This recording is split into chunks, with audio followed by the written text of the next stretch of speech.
actually see you, I don't think, but thank you for being present anyway. So we'll start this morning's agenda. I don't have any apologies from the executive, apart obviously from David May, who is off on long-term sick. Minutes of the last meeting. I believe these minutes have been through council, but executive members, do I have your agreement that these minutes are a true record of? Agreed. Agreed. Agreed. Right, thank you everybody.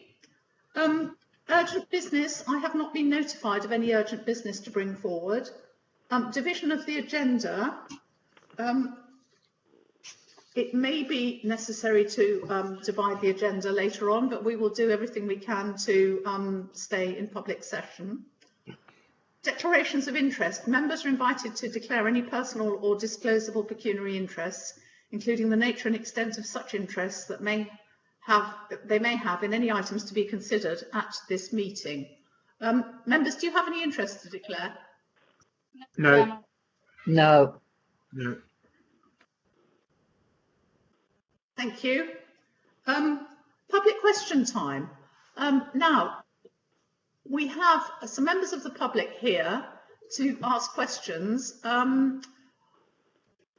Has it been decided in which order you're going to speak? I'm not sure how many of you are actually present because I'm finding it quite difficult to see from telephone numbers who is here.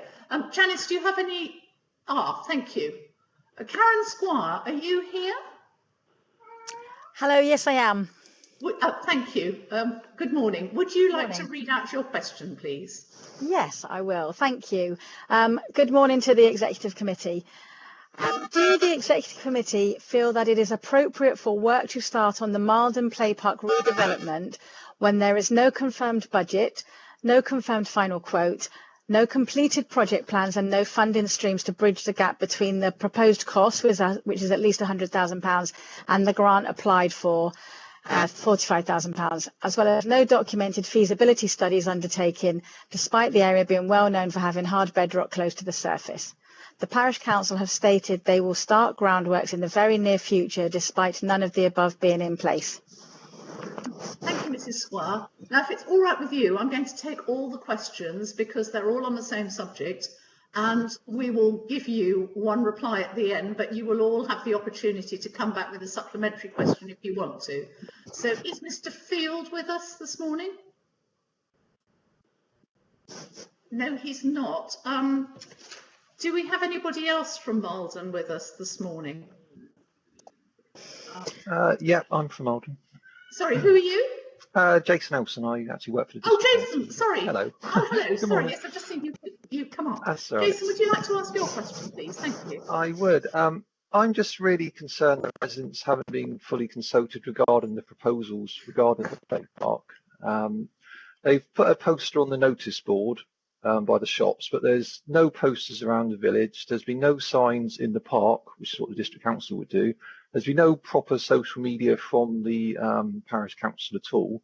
The cost is significant, and there's a good chance it will increase the parish precepts, so therefore every resident will actually pay for the park, whether they use it or not. My question really is, well, there's three really. One is it appropriate to start without a full community consultation on this scheme? Also, do you regard the information on their website, which has been scattered over several pages and with information buried in the minutes, clear and easy to follow? And could it be a condition of releasing the funds that they do start a full community consultation and ensure that the funds are in place first? Thank you. Thank you very much, Jason. The same applies to you. We'll reply with one reply, and then you can come back if you want to. Thank you. Now, do we have any other people from Malden present? I'm sorry to be so vague, but from my view here, it is a little bit difficult to see. No, we don't. Yeah. We do? Yes, there's Martin Rogers has also asked a question, and he's online. Martin Rogers. Mr. Rogers, good morning. Would you like to read out your question? Councillor Pearce, good morning. Members of the committee, thank you for the opportunity to speak this morning. Firstly, can I confirm I do not object to the refurbishment of the play park, but I'm strongly against wasting public funds. As a chartered surveyor, I understand the need to prepare a comprehensive specification of works so that fully coordinated tenders can be sought and considered. Tenders I have seen cannot be considered as such. There are such variances in the sums stated that these sums should have been challenged, but without an initial specification of works, this could not happen. There is no point comparing tenders if they're not comparing apples to apples. The request, I believe, is for an award of 45,000, but the cost will be considerably in excess of this. How do they propose to fund the balance? Has planning to be considered? Without a full and complete process, I do not believe this can be debated. I would urge you to set aside this request today and ask the Parish Council to consult with the village, to have an open discussion with residents and not close the door and look to refurbish the existing play area with a proper specification and save money. Thank you. Thank you very much. And I believe we have Mr. Moore here as well. Is that right? Mr. Moore, are you present? Ah, I've been told Mr. Moore is here. Janice, is Mr. Moore? He's showing us online and he's showing as being able to speak, so I'm not quite sure why we can't hear him. Mr. Moore, yes, if you're on, are you online or on the telephone, Mr. Moore? No, he's joined us as online. He's joined online. Are you muted then, Mr. Moore? Do you need to unmute yourself?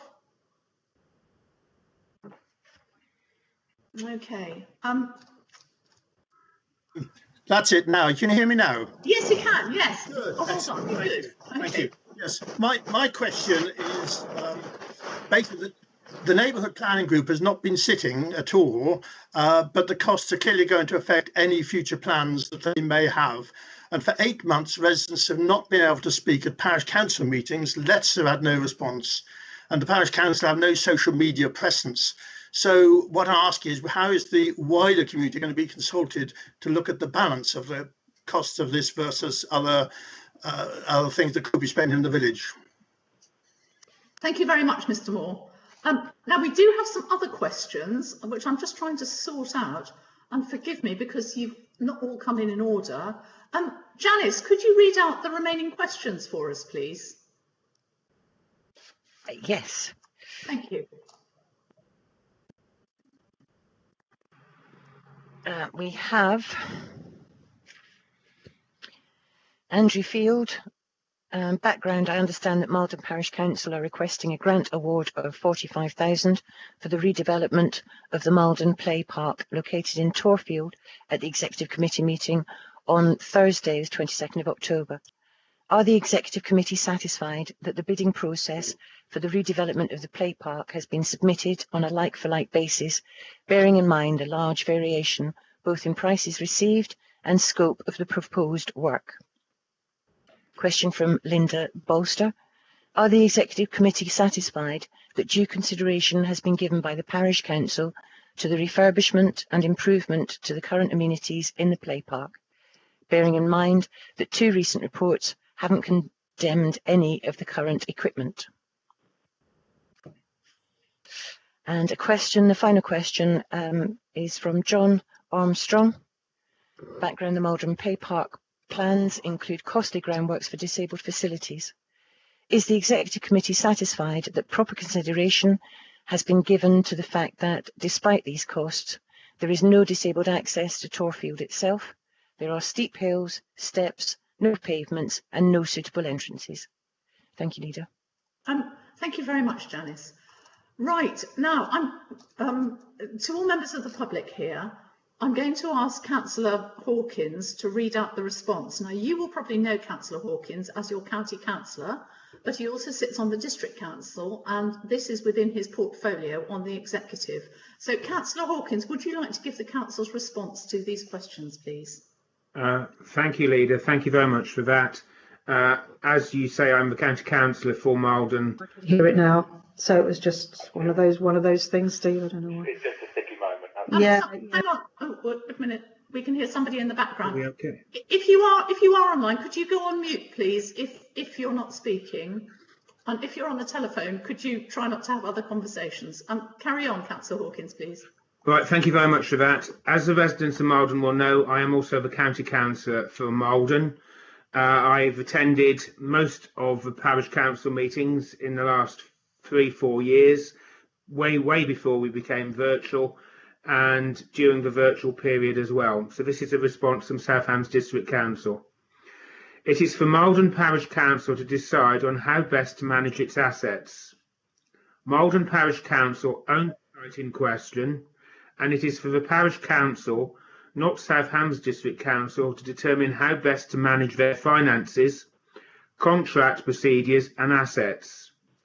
Any complaints that the Parish Council has failed to follow its procedural rules should be addressed to the Parish Council. The Parish Council has an arrangement with South Hams to undertake an insurance and inspection service of play areas, something we do for many parishes in the district. This information has been made publicly available. Recently, we understand the parish has been considering what improvements and investments to make in its play park and has made a request to South Hams District Council for some section 106 money for £45,000 for works to the park, and that they have published a consultation on their website. The District Council receives contributions from developments within the parishes that are to be used for purposes of sport, recreation or community facilities.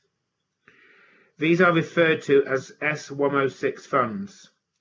A request for S106 money in connection with Tallfield Play Park was received last week on the 13th of October, and officers have a meeting scheduled for today, the 21st of October, to review that request. Consideration of the request will be in line with the District Council's procedural rules.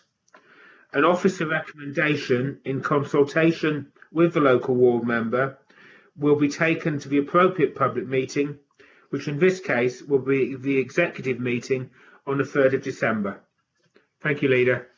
Thank you very much, Councillor Hawkins. Now, members of the public who are present, you are able to ask a supplementary question. If you would like to, would you like to indicate now in the order you... Oh, hang on. I think actually, rather than the order you spoke, if I take you in the order we've got the questions down, it might be easier. So, Mrs. Squire, would you like to ask a supplementary question, or do you not have one at this time? Hello, thank you, Leader. I do have a supplementary question, actually. Thank you. With regard to Councillor Hawkins' note that he just read out, complaints have actually been raised with the Malden Parish Council on a number of occasions with regard to the Malden Play Park, and also with regard to many of the questions that you have received from residents. Parish Council are refusing to respond and interact with members of the public.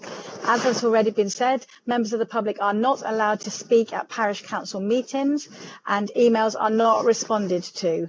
My understanding is that the Executive Committee will be allocating grant funding. So the supplementary question that I have is that, are you happy that the Parish Council have followed due and proper procedures? Thank you, Mrs. Squire. As the reply said, we shall be looking into the council and the Parish Council's procedures when we examine the eligibility for these Section 106 funds. But if you would like a fuller written answer, we can give that to you later. Would you like a written answer? That would be much appreciated. Thank you. Okay. Well, if you could submit your supplementary question through an email to our Democratic Services Department, then we will deal with that and send you a written response. Right? I will. Yes, thank you. And that will apply to everybody who's asking questions. Mr. Rogers, do you want to ask another question? A supplementary question? Sorry, I had to unmute myself. That's all right. I had to unmute myself. Yes, we can hear you. I have unmuted myself.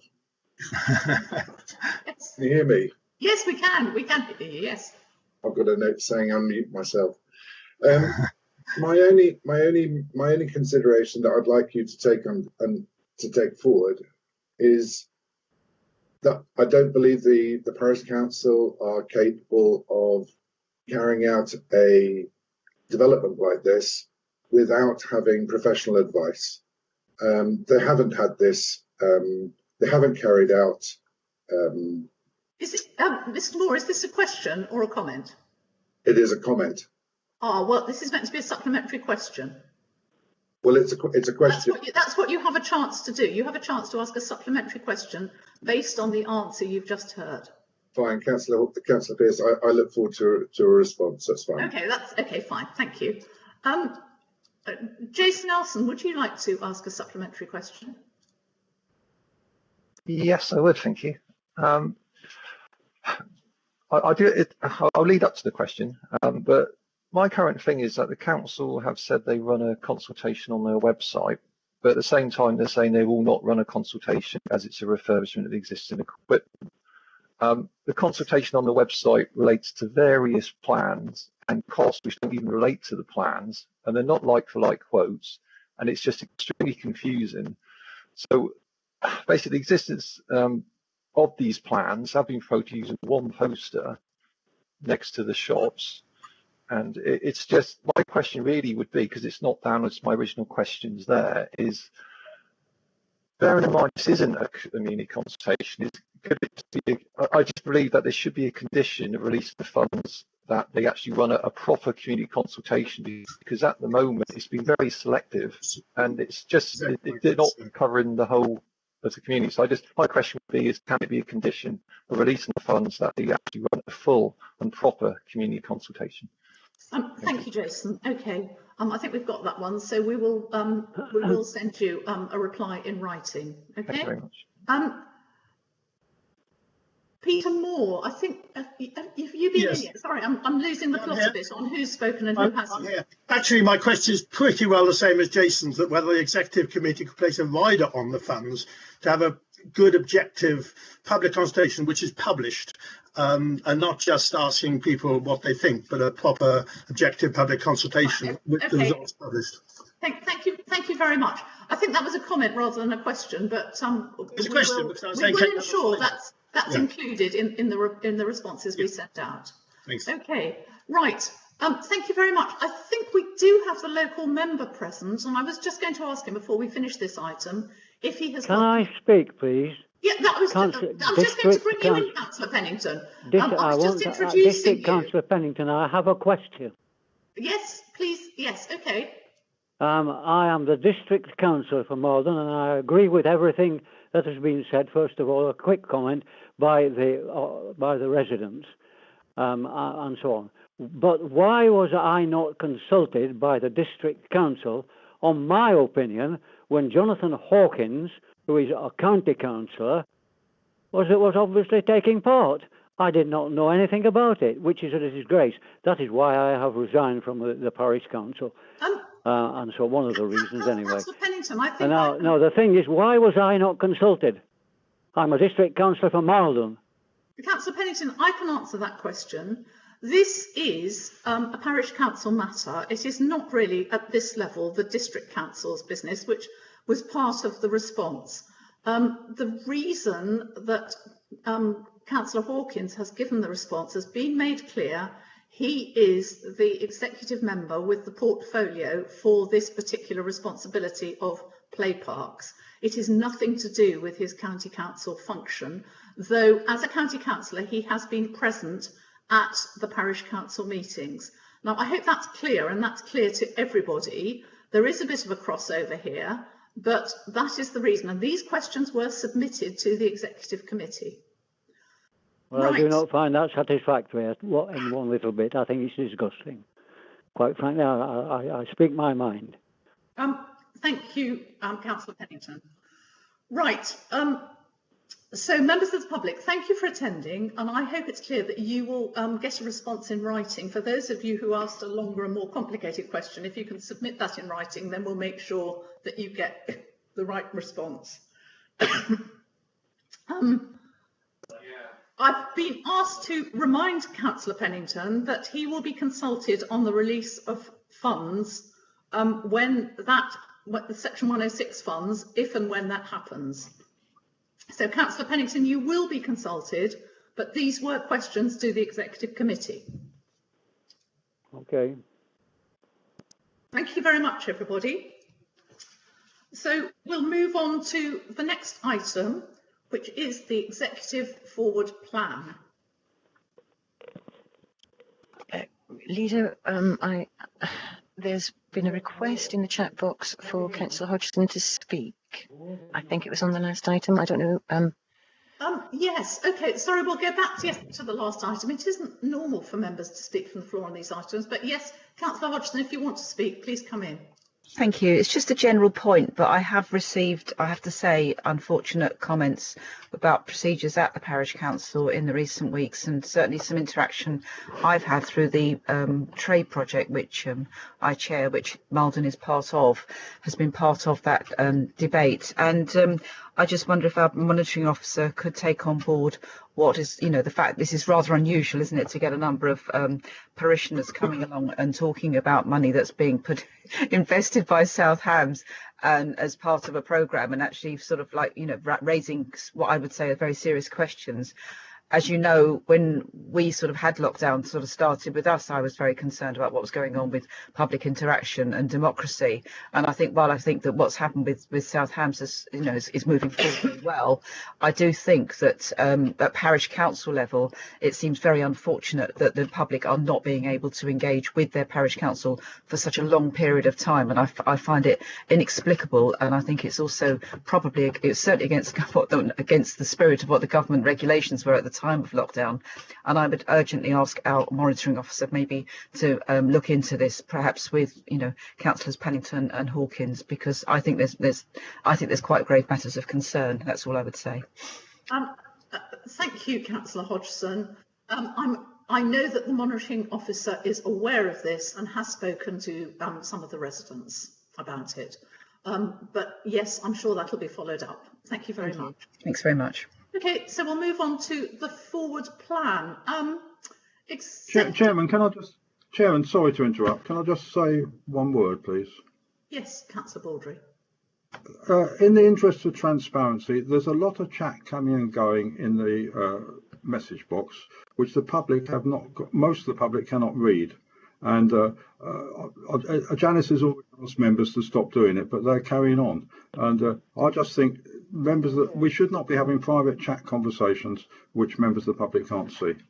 Thank you, Councillor Baldry. That's a very valid point. And I'm sorry I haven't got, I should have had more of an eye on it, but I'm concentrating on the substance of the meeting and just looking out for questions coming up. Yes, well, everybody please desist from using the chat box, because quite apart from anything else, it makes my job even more complicated than it is online, having to wade through that to sift out the questions. So can we just keep the chat box for people who want to speak, please, and not for comments? Right, thank you. Let's go back then to the forward plan. Members of the executive, do you have any comments to make on this? No, Chairman. No, thank you. And members, do any other members have any comments to make on the forward plan? No, Chairman. Right, okay, well in that case I don't think there's any need to go any further into that.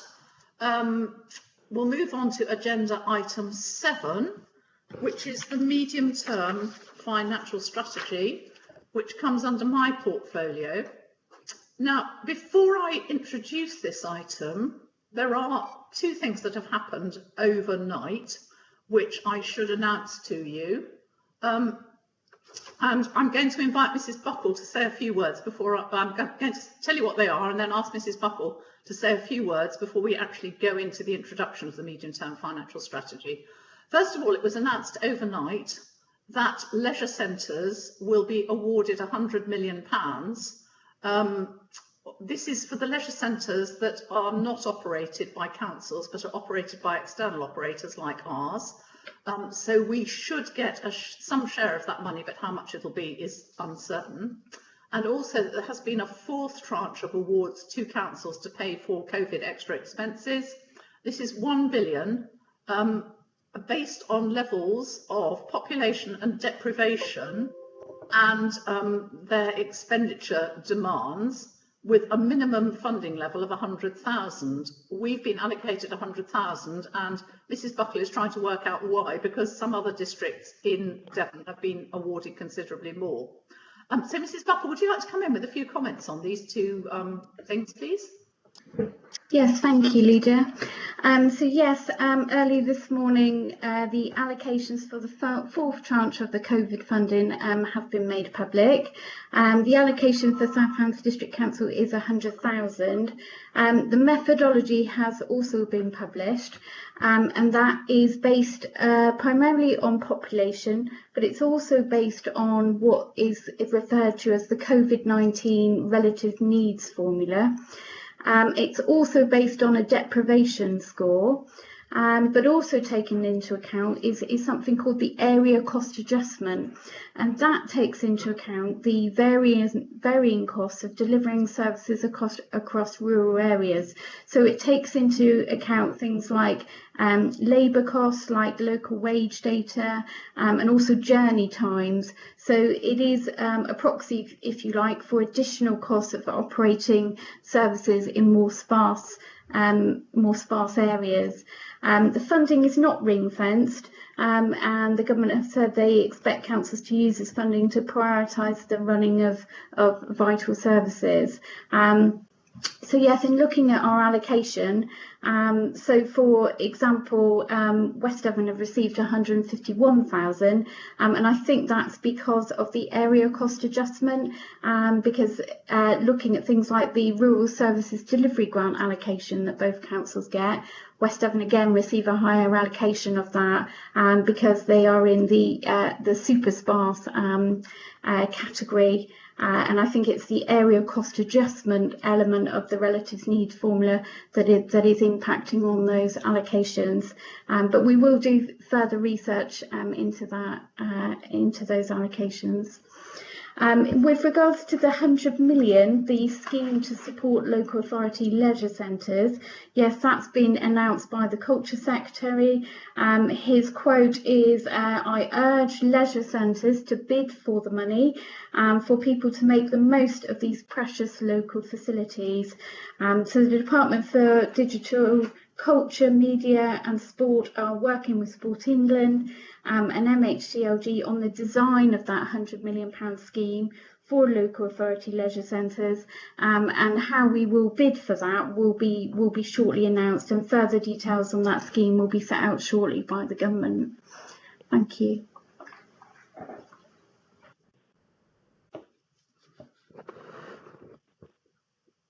Happy to take any questions on that, Leader. Thank you.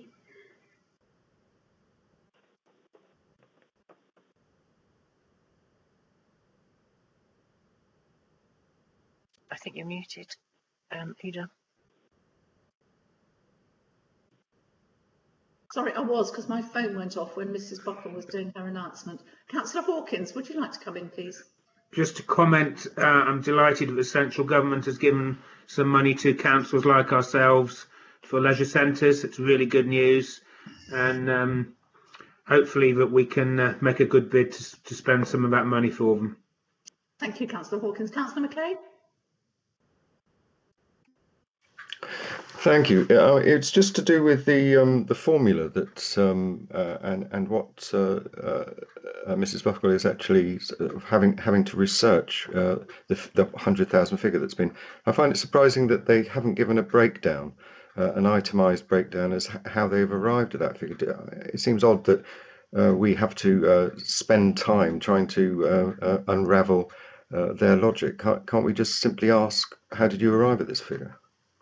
There are explanatory notes, but they haven't actually given a mathematical formula, because I'm not sure there is one. Mrs. Buckle, would you like to comment? Yes, that's correct, Leader. So they have published the methodology this morning, and that methodology, like I said, it includes things like the area cost adjustment, a relative needs formula, but we don't have the calculation that sits behind that. Thank you. Can we not ask for that? I'm not sure that would be published. I think they only in the past have published the methodology, and then it's for councils to decipher how that methodology has been applied to their own council. Okay, thanks. Councillor Hodgson. Thank you, Chairman. Yeah, I obviously welcome this, and it's very good news for our leisure centres, which I think are sorely needed at this time. But just to get onto the question about the fourth tranche of funding, 100,000. I mean, it's a lot of money, but it's possibly not going to go very far. And I just wonder if we're going to appeal that, or ask them to reconsider, or maybe put in a. I mean, I don't know if we're expecting a fifth tranche to come out, and I know that everything's a bit hard at the moment, but a bit of negotiation, maybe a bit of haggling might come in hand. It kind of worked in Manchester, although there hasn't been a good resolution there yet. But I just think that, it seems ridiculous to me that the population that we're serving in South Hams compared to West Devon, and yet we're getting 2/3 of what they are. So, yeah, I would just ask if we're going to ask them to reconsider and see if we can get at least evens with West Devon. I'm not sure that haggling is in order for these payments, and I don't think it's the final payment either. Mrs. Buckle, would you like to confirm that? Yes, I mean, we will always lobby for further tranches of COVID funding. This has been the fourth tranche. I have no doubt that there will be lobbying for further tranches further down the road. Unfortunately, there is no route of appeal. The allocations are what they are. That's been decided by the government, and we can't appeal against that. All we can do is through our MPs and through our responses to consultations, to things like the comprehensive spending review, is make our views known, and also through completing the monthly Delta returns, which we do on a monthly basis, and we make the government aware of the costs that we are incurring as a result of COVID, and the spending pressures which we have as a result of that. Thank you. Okay, thanks very much. Right, that seems to be the end of the questions on that. So I'm now going to introduce the medium-term financial strategy. We are expecting a one-year rollover settlement from the government for 2021-22. And that has now been confirmed also last night that it will be for 1 year only, where the amount of resources we receive, and we expect this to be broadly similar to that of 2021. And that's the plan we're working to, although it's now clear that it's unlikely to come in until December. So we shall no doubt have to set a provisional budget without knowing exactly what the government settlement is going to be. They had been promising us a multi-year finance settlement, but it now is confirmed that it will be for 1 year only, which is unfortunate.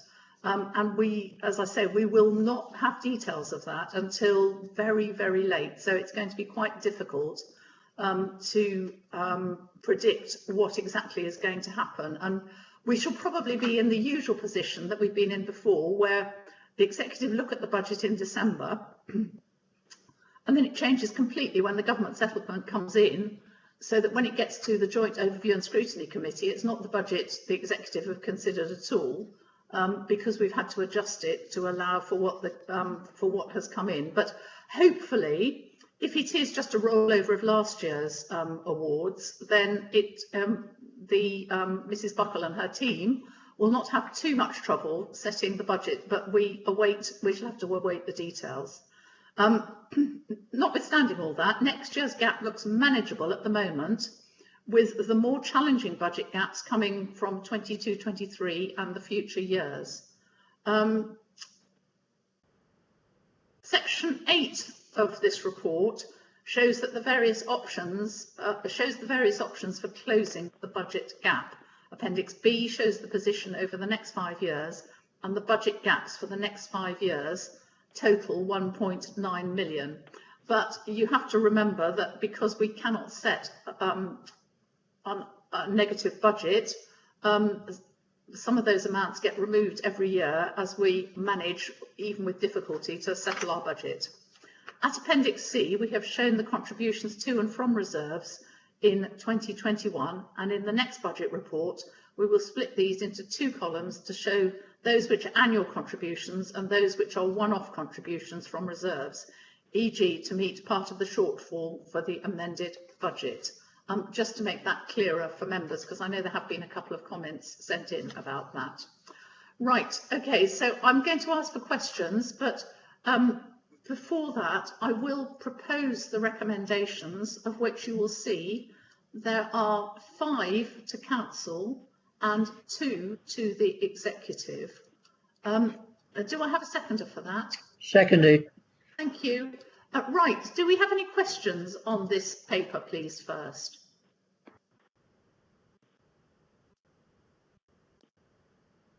I can't see anything coming up in the box. Yes, Councillor Brazil, question. Yes, thank you very much. I just wanted to know, in 9.2, it talks about investment property at about 19, nearly 20 millions. I just wonder if it would be possible to have a, not now, but if I could have a breakdown of what that is. Yeah, could you just repeat the paragraph number, because you sort of 9.2. 9.2. Yeah. Thank you. We'll arrange for a written answer to be sent to you on that. Thank you. Yes, I can also. Do you want to give it now, Mrs. Buckle? Yes, that's fine. Thank you, Leader.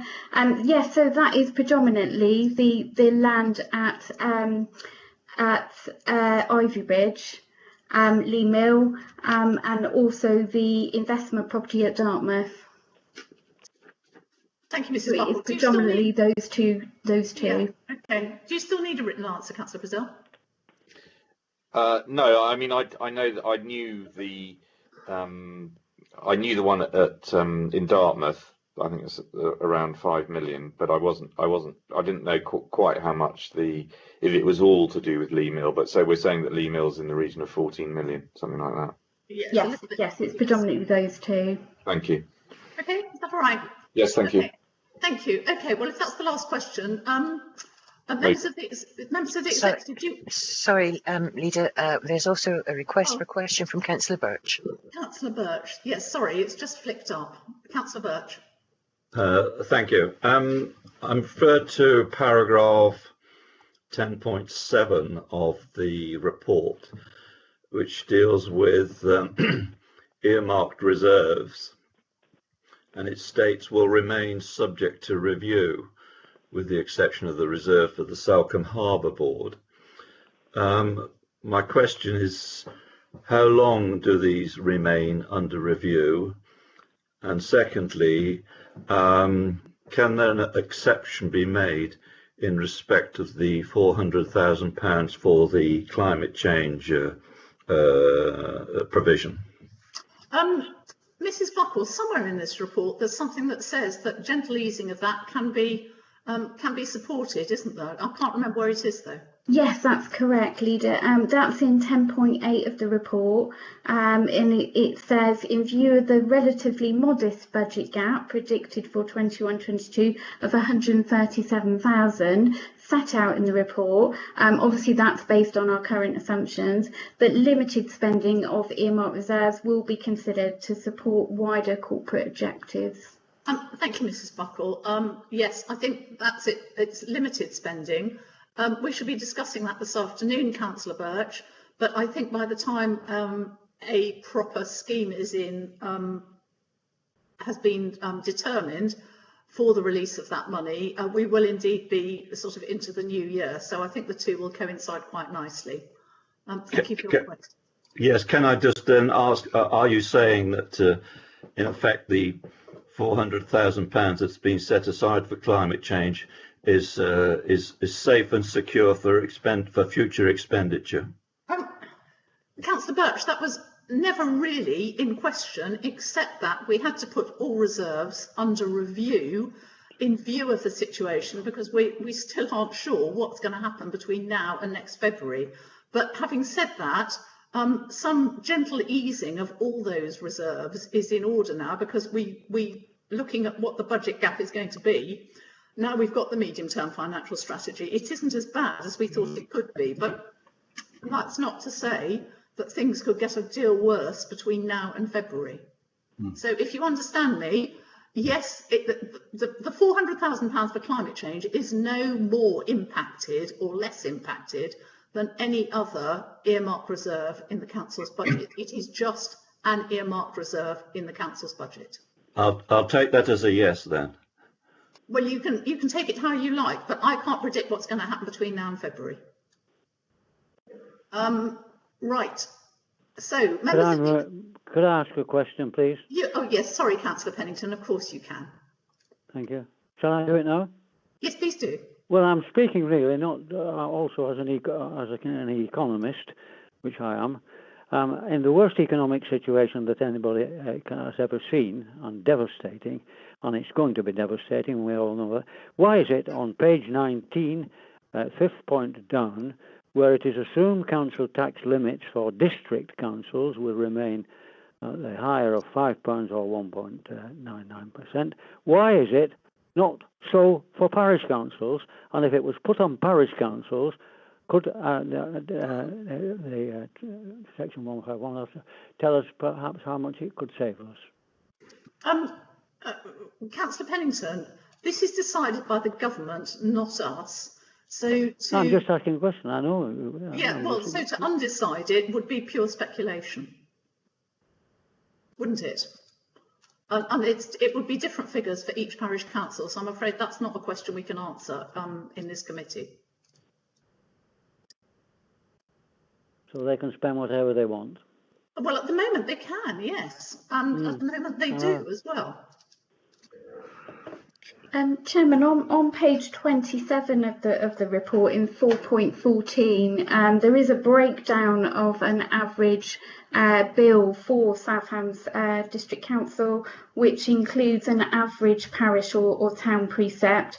And if you look at, and it is only an average, but if you look at the average in that table, the average has gone from £64.53 in 1920 for the parish or town element, up to £71.06 in 2021. So on average, within our district, a parish or town precept increase was £6.53, and that was a 10.12% increase.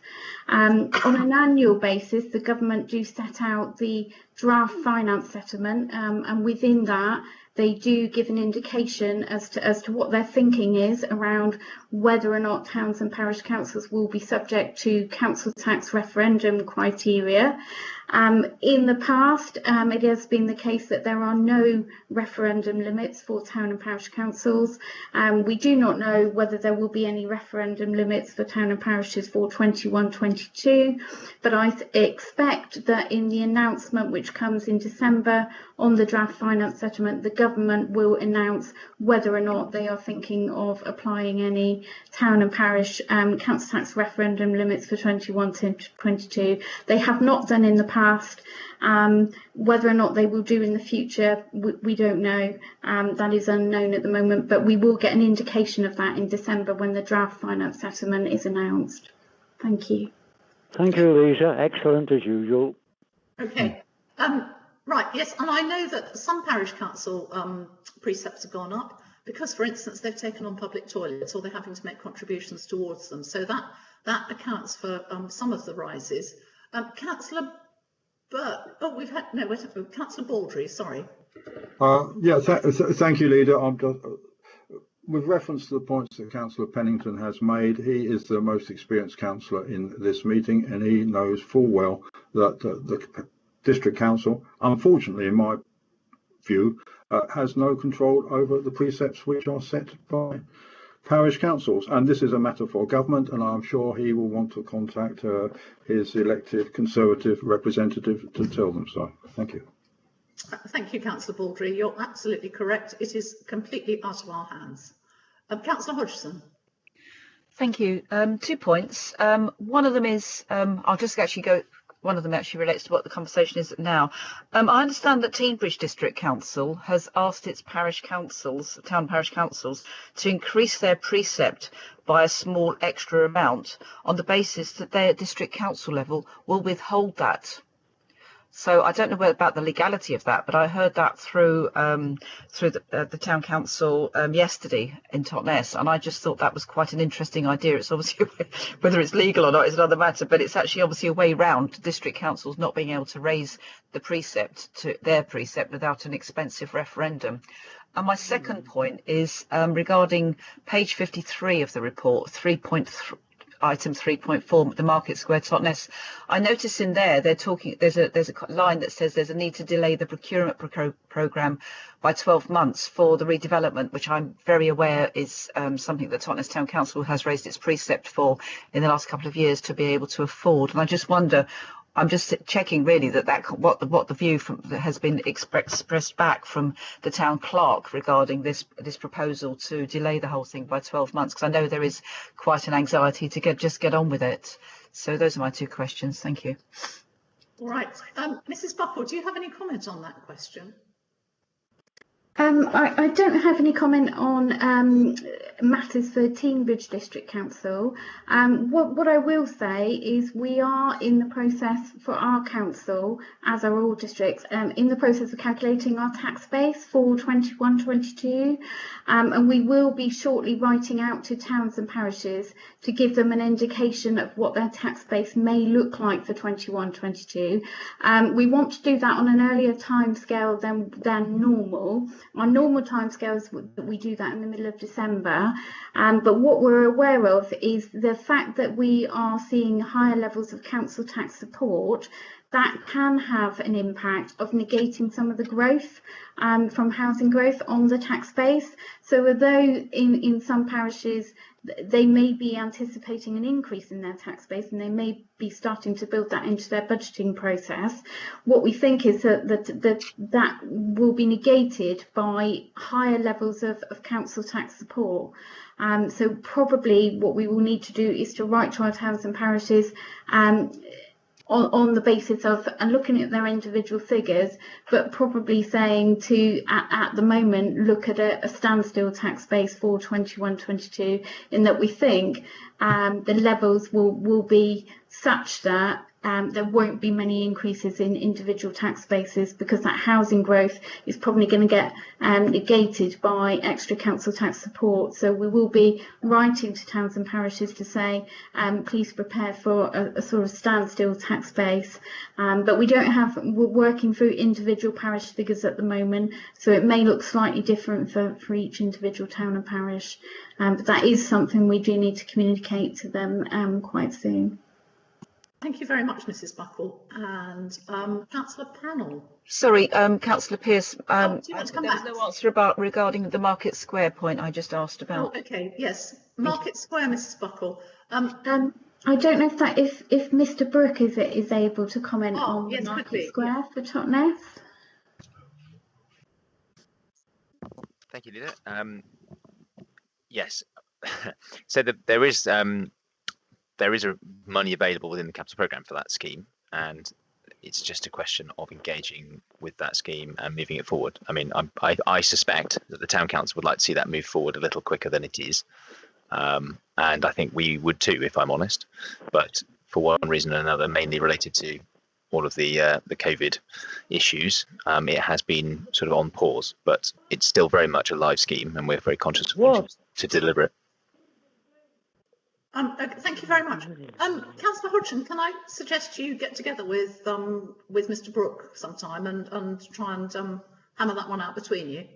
Yeah, it was just that I got the impression that we were kind of approving a delay of 12 months, and I'm just making sure really that the town clerk has been consulted on this, because I know she's been very sort of engaged, and I didn't really kind of get a straight answer to that question as to whether or not there has been engagement, so that in other words what is being approved today by South Hams, whether or not the clerk knows about it. That 12 months today. Okay, well, again, I suggest you get together and find out exactly what the details are. All right? Thank you.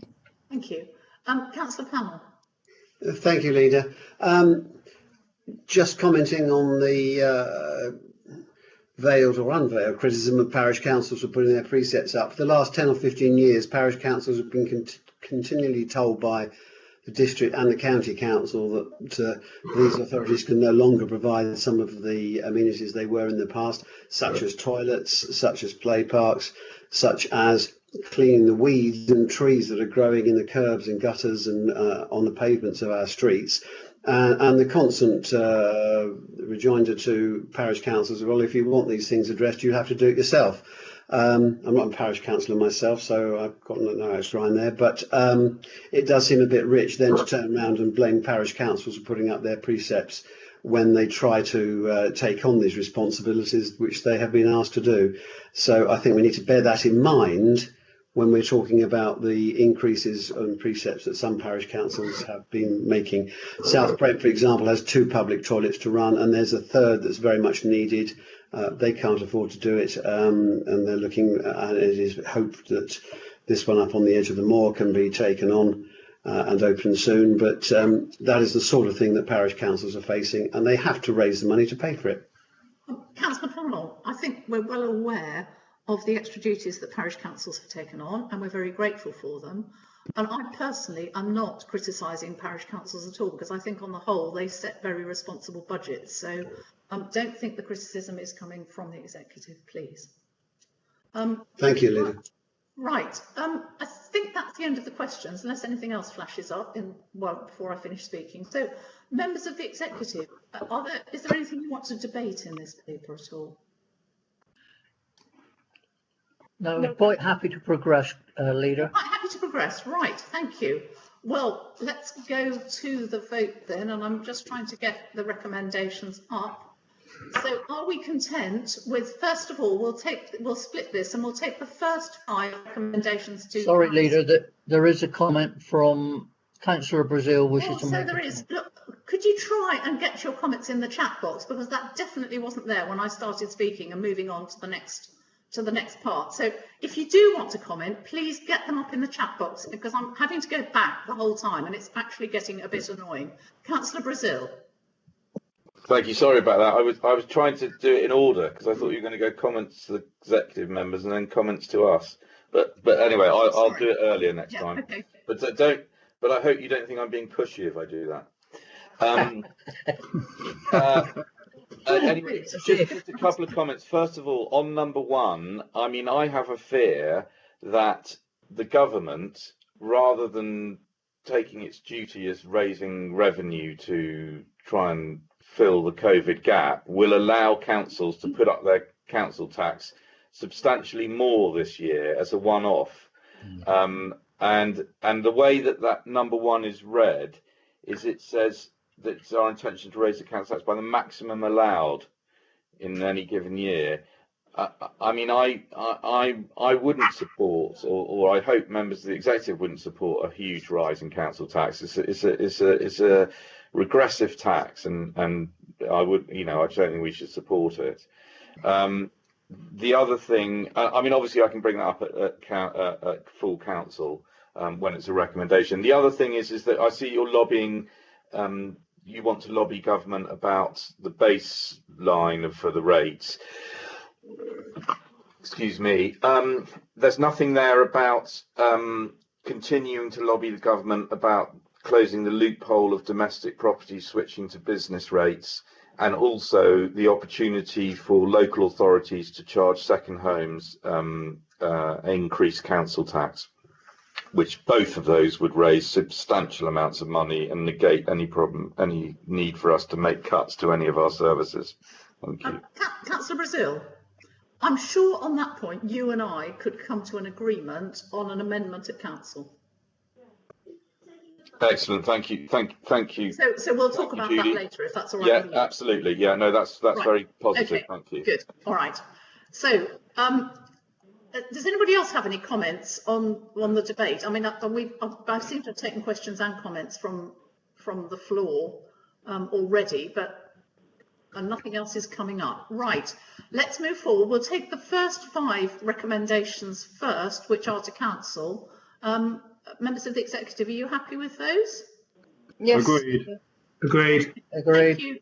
Okay, so that's those 5 approved, and then the last 2 on the forecast budget gaps and the current options identified and timescales identified for 2021 and future years. Do I have your agreement on those as well, please? Agreed.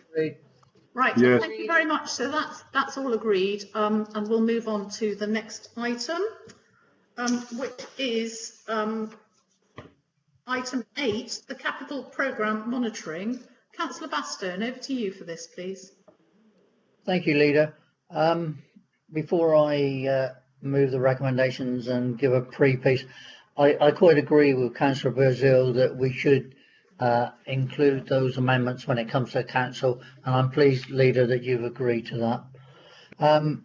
Could I move the recommendations for item 8, please? Second. Second. Thank you.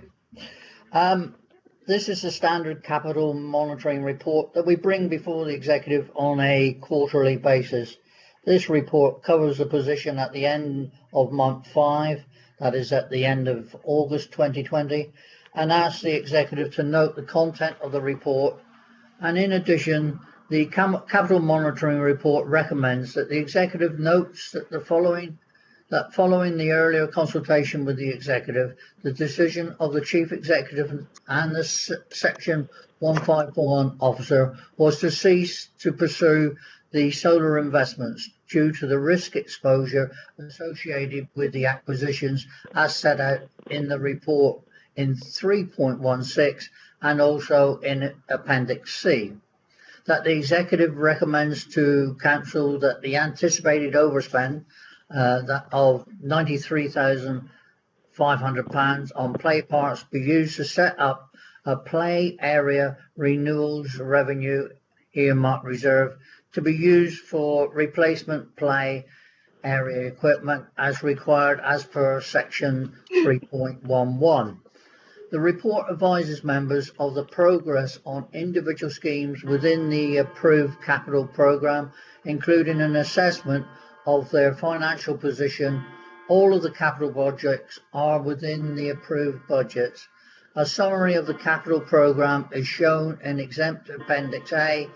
The award of contracts is subject to the council's procurement rules on competitive tendering, and therefore the allocated budget is commercially sensitive.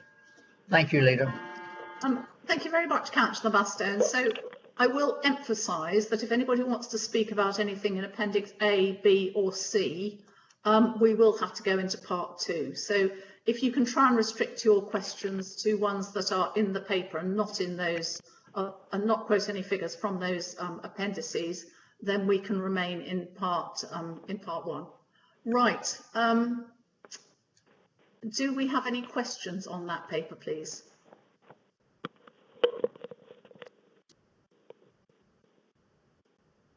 There are no questions appearing in the chat box, Leader. Yes, thank you, Janice. I realise that, but as soon as I start speaking, one pops up, so I'm just giving it an extra moment.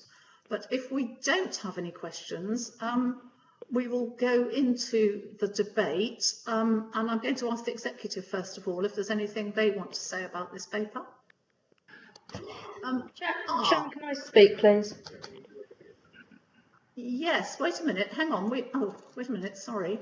We've got a whole load of things that have just flashed up, and Councillor Brazil, you can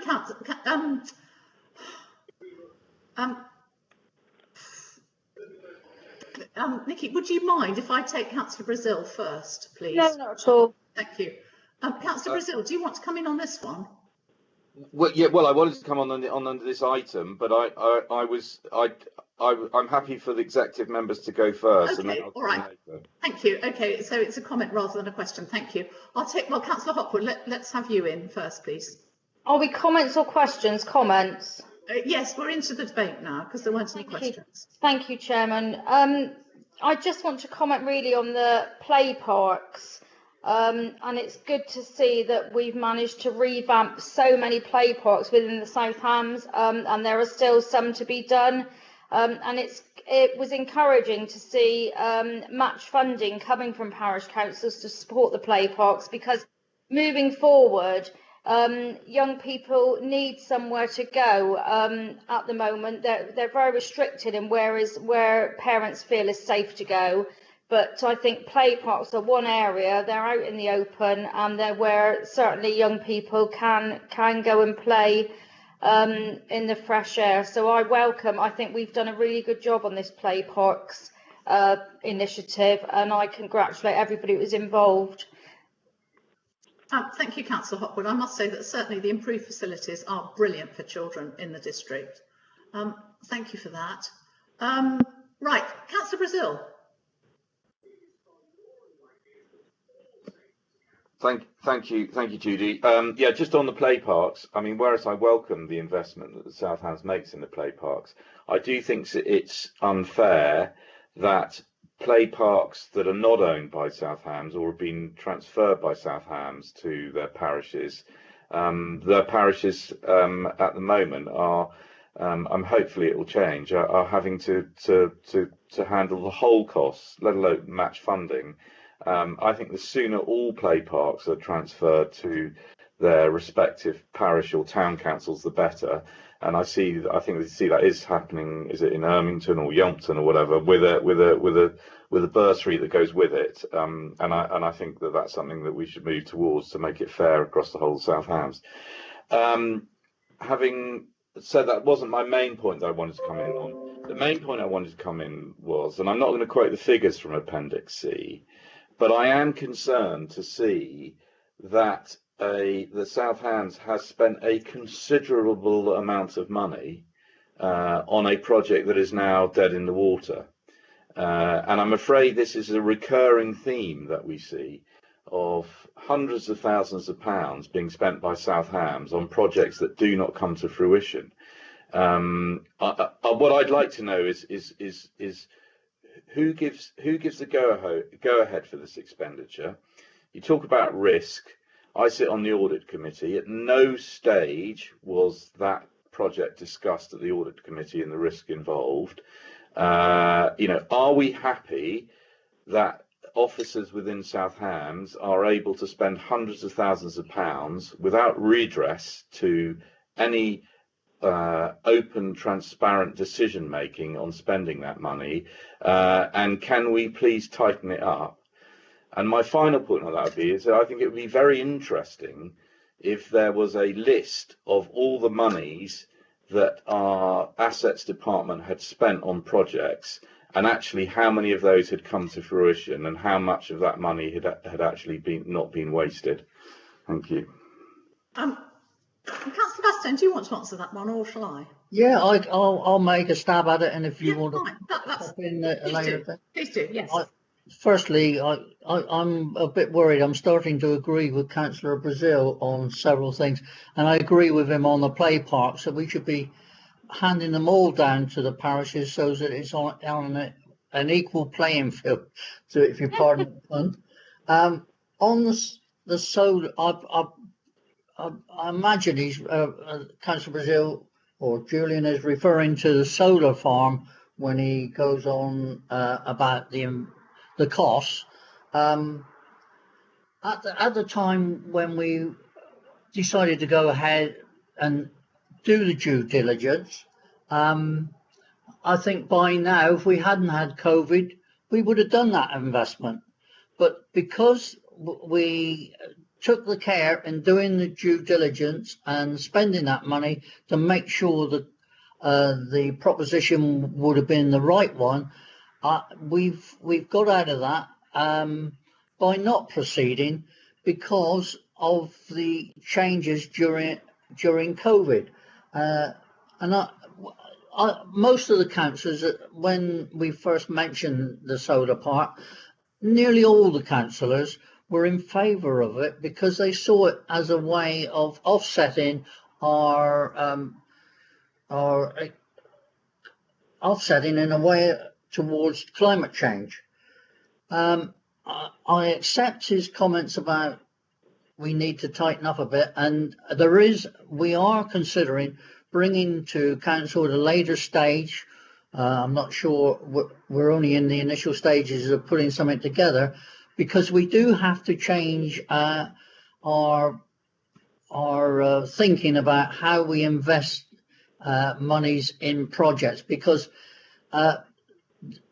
government of course have changed what the how we can borrow money from the PWLB.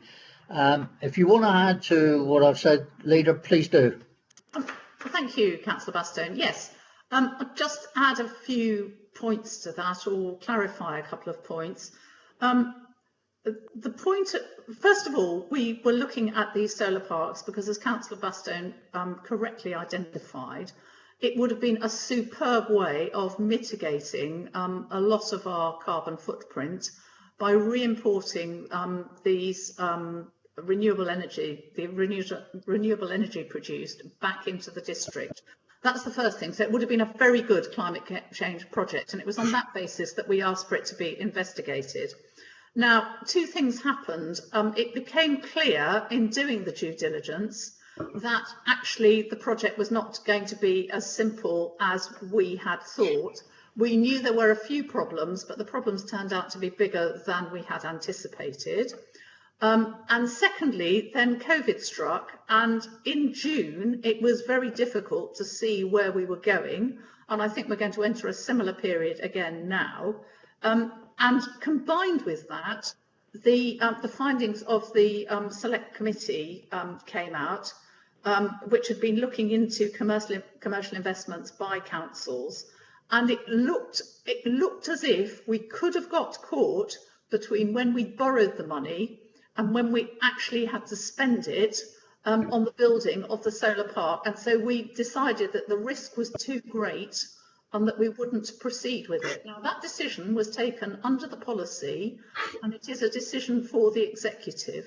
And the executive can take those decisions, as I think everybody understands in that policy, quite quickly, because for commercial purposes, you often had to do that, and we decided to pull out of that. Now, I agree that we have spent quite a lot of money, but I think everybody would agree it was much better to do due diligence and find out that we shouldn't proceed than not to have done the due diligence and to have invested £15 million or whatever we were talking about and getting caught with that, holding the baby, so to speak. So, Councillor Brazil, you can criticise us all you like, but if you are going to do any commercial investment projects, you do have to do the due diligence, and it's always a risk. I'm not, it's unfortunate that we couldn't proceed, but I am not excusing in any way having done the due diligence, because we know we needed to do that and we would have been irresponsible not to have done it. Do you want to come back on that reply? Well, yeah, I mean, you know, absolutely, you've got to do the due diligence, but I am concerned that we're spending hundreds of thousands of pounds on projects, and there's no audit trail. There's no, you know, who decided when to spend what, where, when. My understanding is that, you know, usually, as we're seeing with the Ivy Bridge scheme, when we need to spend an extra £65,000, it comes to the executive, and it may even come to the full council, that we give approval for that 65,000. Here, we've spent considerably more than that, but we were never asked for that money or anything like that. And also, like I said, you know, there's no way of telling whether there were, you know, at what stage we should have pulled the plug. The risk, there was no, there's no public risk register. There's no, it never came to audit. All those sorts of things just concerns me, that we seem to be in a position that we're allowing officers to spend hundreds of thousands of pounds of taxpayers' monies on projects that don't come to fruition, and yet you know, they're all, it's sort of all done under, you know, oh, that's under, you know, commercial sensitive papers and things like that. Well, you know, at some point, I think the public is going to want to know why and where and when its money was spent and what's happened with it. Councillor Brazil, can I suggest, you sit on the audit committee, I can't recall offhand without looking it up what internal audit has done about this, if anything. Can I suggest that you put it on their list of things to look into? That would seem to be the right procedure. Yes, okay, thanks. Thank you. Councillor O'Callaghan. Oh, sorry. Sorry, I didn't have a question. No, I'm sorry. This is why I get confused when there's conversations going on in the box that aren't directly. Sorry, it was just a technical advice, which is unusual. Councillor right. Councillor Hawkins is next, please. Yes, thank you. Councillor Hawkins next. Thank you, Leader. I think both you and Councillor Bastone have said everything I really wanted to say, but we have to be very, very cautious on how we invest our money. I do share Councillor Brazil's comments that we have to be sensible, but councils do work very slowly, and Councillor Brazil would be one of the first people to criticise the council if we didn't do all the due diligence in the first place. And the solar parks, solar farms would have been perfect for this council to have invested in, and it's a great shame that COVID really, in my view, it's COVID that delayed this, and we haven't been able to do what we wanted to do some considerable months ago. Can I just go back to play parks? Really, really pleased that we have invested a huge amount of money over the last few years in our play parks. They are very important for our communities. The new play park in Salcombe, which was opened in August, is amazing. And that's the kind of play park and the quality of play park we want all over the South Hams. And I'm pleased that the reserve is going to stay exactly where it is to ensure that continued investment in the South Hams owned play parks can be invested in the future, so that we don't have to keep coming back to the executive or council to spend money or request money for our play areas. They are really important for our communities. Thank you, Leader. Thank you, Councillor Hawkins. Councillor Baldry. Thank you, Leader. Can I just say words on the specific to start with, and then go into a point of principle? I think the decision to invest in the solar farm in the first place was a tremendous decision at the time. It was quite right, and all the reasons and all the ducks were in a row. Things have changed since then, and I accept that. But on the actual point that Councillor Brazil raised, I think it is a reasonable request to have some sort of a document produced which has in one column the amount of money which has been invested in seed corn and consultants and so on, and shows how much. And on the other side, actually, he is asking for us to show what has been achieved. And I think that is a reasonable request. Then turning to the whole principle of this, I think we are too ready sometimes. We have not gone into part two for this item. I personally am not convinced it needs to have been taken in part two. I think in the interest of public transparency, we are too ready to go into part two items, and should a vote have come to this meeting to go into part two with regard to this particular item, I would have voted against moving into part two. I do hope, Leader, we are not going into part two because we're trying to protect officers and not in order. We should only go into part two if there are things that are reasonable to keep under wraps. Councillor Baldry, I'm slightly surprised by your remarks, because I haven't suggested going into part two at the moment. But well, you said no Leader, in the introduction. In the introduction, I did. If we were discussing figures, but so far we've avoided that, and so we're in part one. We are in part one, but had we proposed to go, I think the figures should be in the public domain. Well, all right. We'll cross that bridge if and when we come to it. Councillor Smurden. Thank you, Leader. It's possibly part question, but part statement. The fact that whilst I'm disappointed, like other members, disappointed that this investment isn't going ahead, I understand the reasons behind it, and I'm prepared to accept those.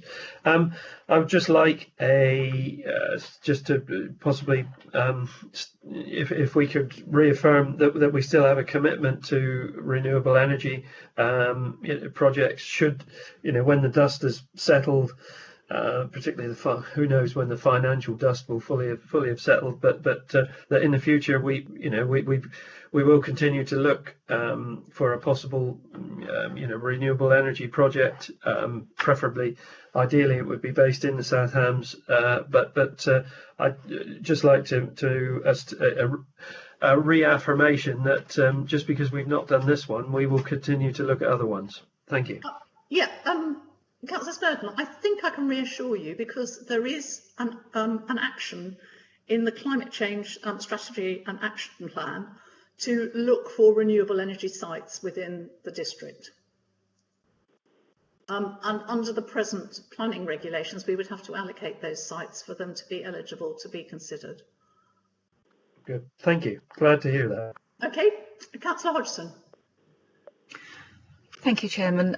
Yeah, just a couple of points really. One is I absolutely agree with what Councillor Baldry has said about the how these matters are discussed and what is in the public domain.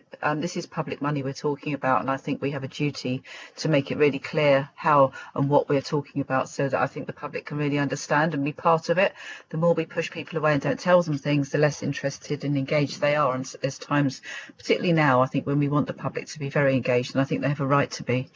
The other thing I would say is, in terms of investment in renewables, I think I'm obviously disappointed, because that means, as any of us would be, who want to see that investment to actually help us switch away from fossil fuels. But what I would say is that, you know, going for the big one isn't always the answer. And we do have, as Councillor Spurden's pointed out, you know, that we're looking at renewable energy companies in the area. We do have that, and indeed, as some members will remember, I arranged a meeting with one small community-based company to actually seek about a small piece of work. And some of those companies like that have done work with affordable housing, to put solar on roofs, etc. And some of that small but steady continued work is the kind of work that actually does make a real difference, because it gets it done sooner rather than later, and also it's a more reliable form of investment. I mean, in terms of, you know, the money that's been invested in this, I should be very keen to look at those figures, because what I am aware is that, you know, often it's all the consultancy fees and those investigations cost a huge amount of money, and we've got, at the end of the day, okay, an important report, but very little otherwise to show for it. Whereas when you invest in community-based companies, often there's a lot of people giving very sort of important voluntary and very sort of good expertise for their, freely for their time, and that makes it actually often the pounds that we invest stretch an awful lot further. I mean, not dissimilar to the investments that we're currently now making in community-led housing developments and community land trusts, for example. So I think if we looked at it on that scale, we might find actually that, you know, we go forward much quicker and surely, and also with a better outcome for our investment. Thank you very much, Councillor Hodgson. I think you're largely saying what we all think and what the Climate Change Action Plan is trying to achieve. And I've just looked at my app, and I am currently generating nearly 3 kilowatts on my roof because the sun is shining. So that's good, isn't it? So am I. Right, good. Okay. Do we have any more questions or comments from anybody? Because if not, I'm going to hand back to Councillor Baston. Yes, I would like to say just one quick thing. Yes, come on, Councillor Pennington, come in, please. And that is, I thoroughly agree with Councillor Brazil. These sort of things should be brought in depth to the audit, as a fellow member of the audit committee, to the audit committee, so that they can be thoroughly investigated. Right. Thank you. Thank you. I'm going to ask Councillor Holway then if he will look into that for the audit committee agenda. Whether it's by means of internal audit review or some other means, can you see that that's taken up, please, Councillor Holway? Yeah, okay, Leader. Thank you very much. Okay, that's great. Councillor Baston, back to you then now. Nothing to add now. We've had a full discussion on the report, and it's just a matter of now putting the recommendations to the executive. Thank you. Executive, are we all in agreement with the recommendations? Yes. Yes, Agreed. Agreed. Okay, yes. Thank you very much. So we'll move on to item 9, which is the housing strategy. Councillor Baston, over to you again, please. Yeah, I'll firstly move the 2 recommendations. Second. Thank you. I've got 4 on my copy. 4 recommendations. Thank you. I'll second that. Hillary never could count.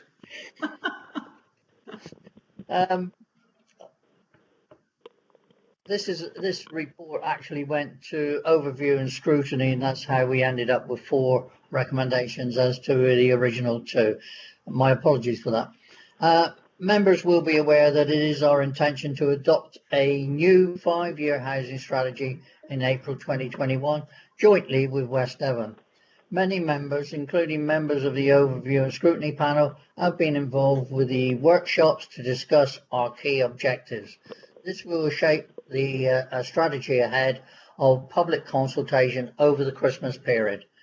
Better homes, better lives has been suggested as our overall ambition for this strategy, with priorities ranging from quality of our new affordable homes to making best use of our existing stock through a range of interventions.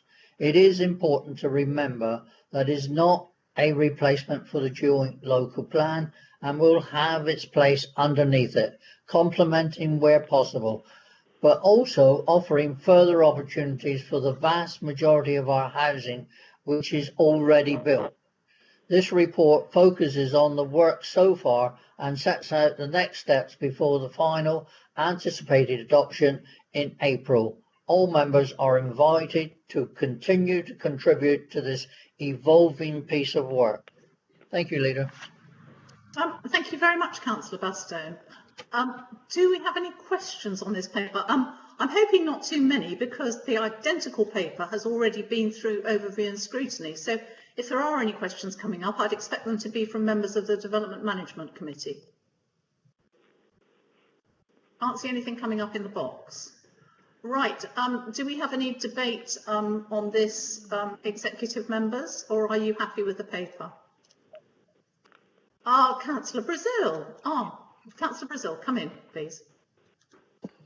Thank you, Judy. Yeah, just one short point, and that is that it's been a sort of pet project of mine for some time at the county, and it's never really moved forward. And that is that obviously we struggle with adult social care to provide sufficient carers for, particularly in the rural areas, for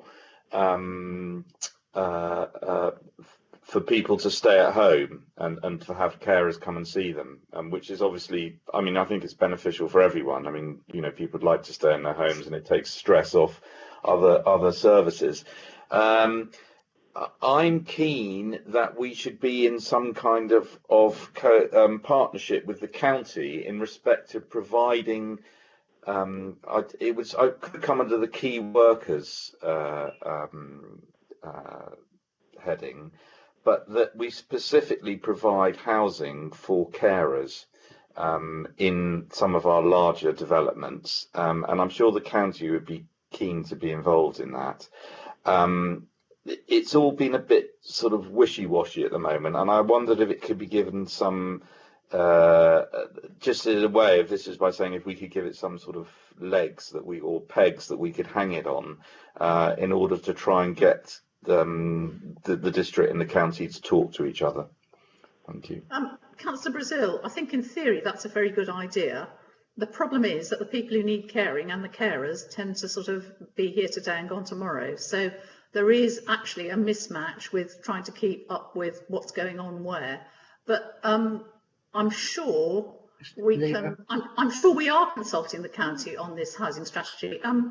Is Izzy Blake on the call? I think she probably is. Would you like to come in on this? Yes, I am. Thank you, Councillor Pearson, and thank you, Councillor Brazil, for your question. I would totally agree that there is a real need for ensuring that care and support workers are assisted with finding accommodation that is affordable to them in the place where they need it. I agree with you. Some of those issues with the cost of care and the cost of provision of care in some of our more rural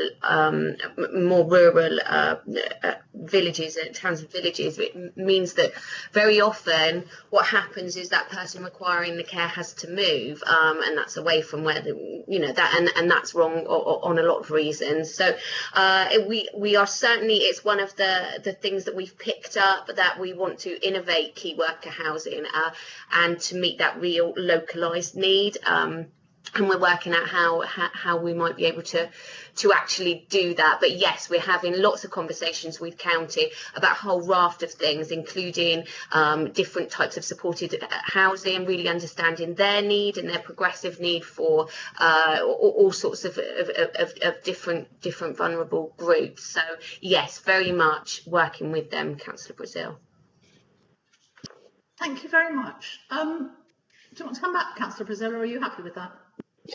No, I'm happy with that. I mean, it's something that I'll take up and push. I mean, I've got a contact at the county now that I've got, and I'll try and get them, to get them to speak with somebody at district. But yeah, no, that's all very encouraging. Thank you. Thank you. Okay, Councillor Hallway. Thanks, Leader. Yeah, really, just to make a point that I have made in the past. Not all carers, if you like, work in care homes. There are carers who look after family members, and I do think it's important that if carers, that is family carers, would be a lot better moving nearer the people they're caring for, we need to remember that if they happen to be Band E, that's not a reason not to help them. I do think there can be very good reasons to move people who are in Band E, i.e. they are housed. But I think we need to remember that, because at the end of the day, if they move out of one residence, then that becomes free for someone else. Thank you. Thank you, Councillor Hallway. I think there are a number of things in that need looking into, and no doubt those will be taken into consideration, I hope, in the housing strategy.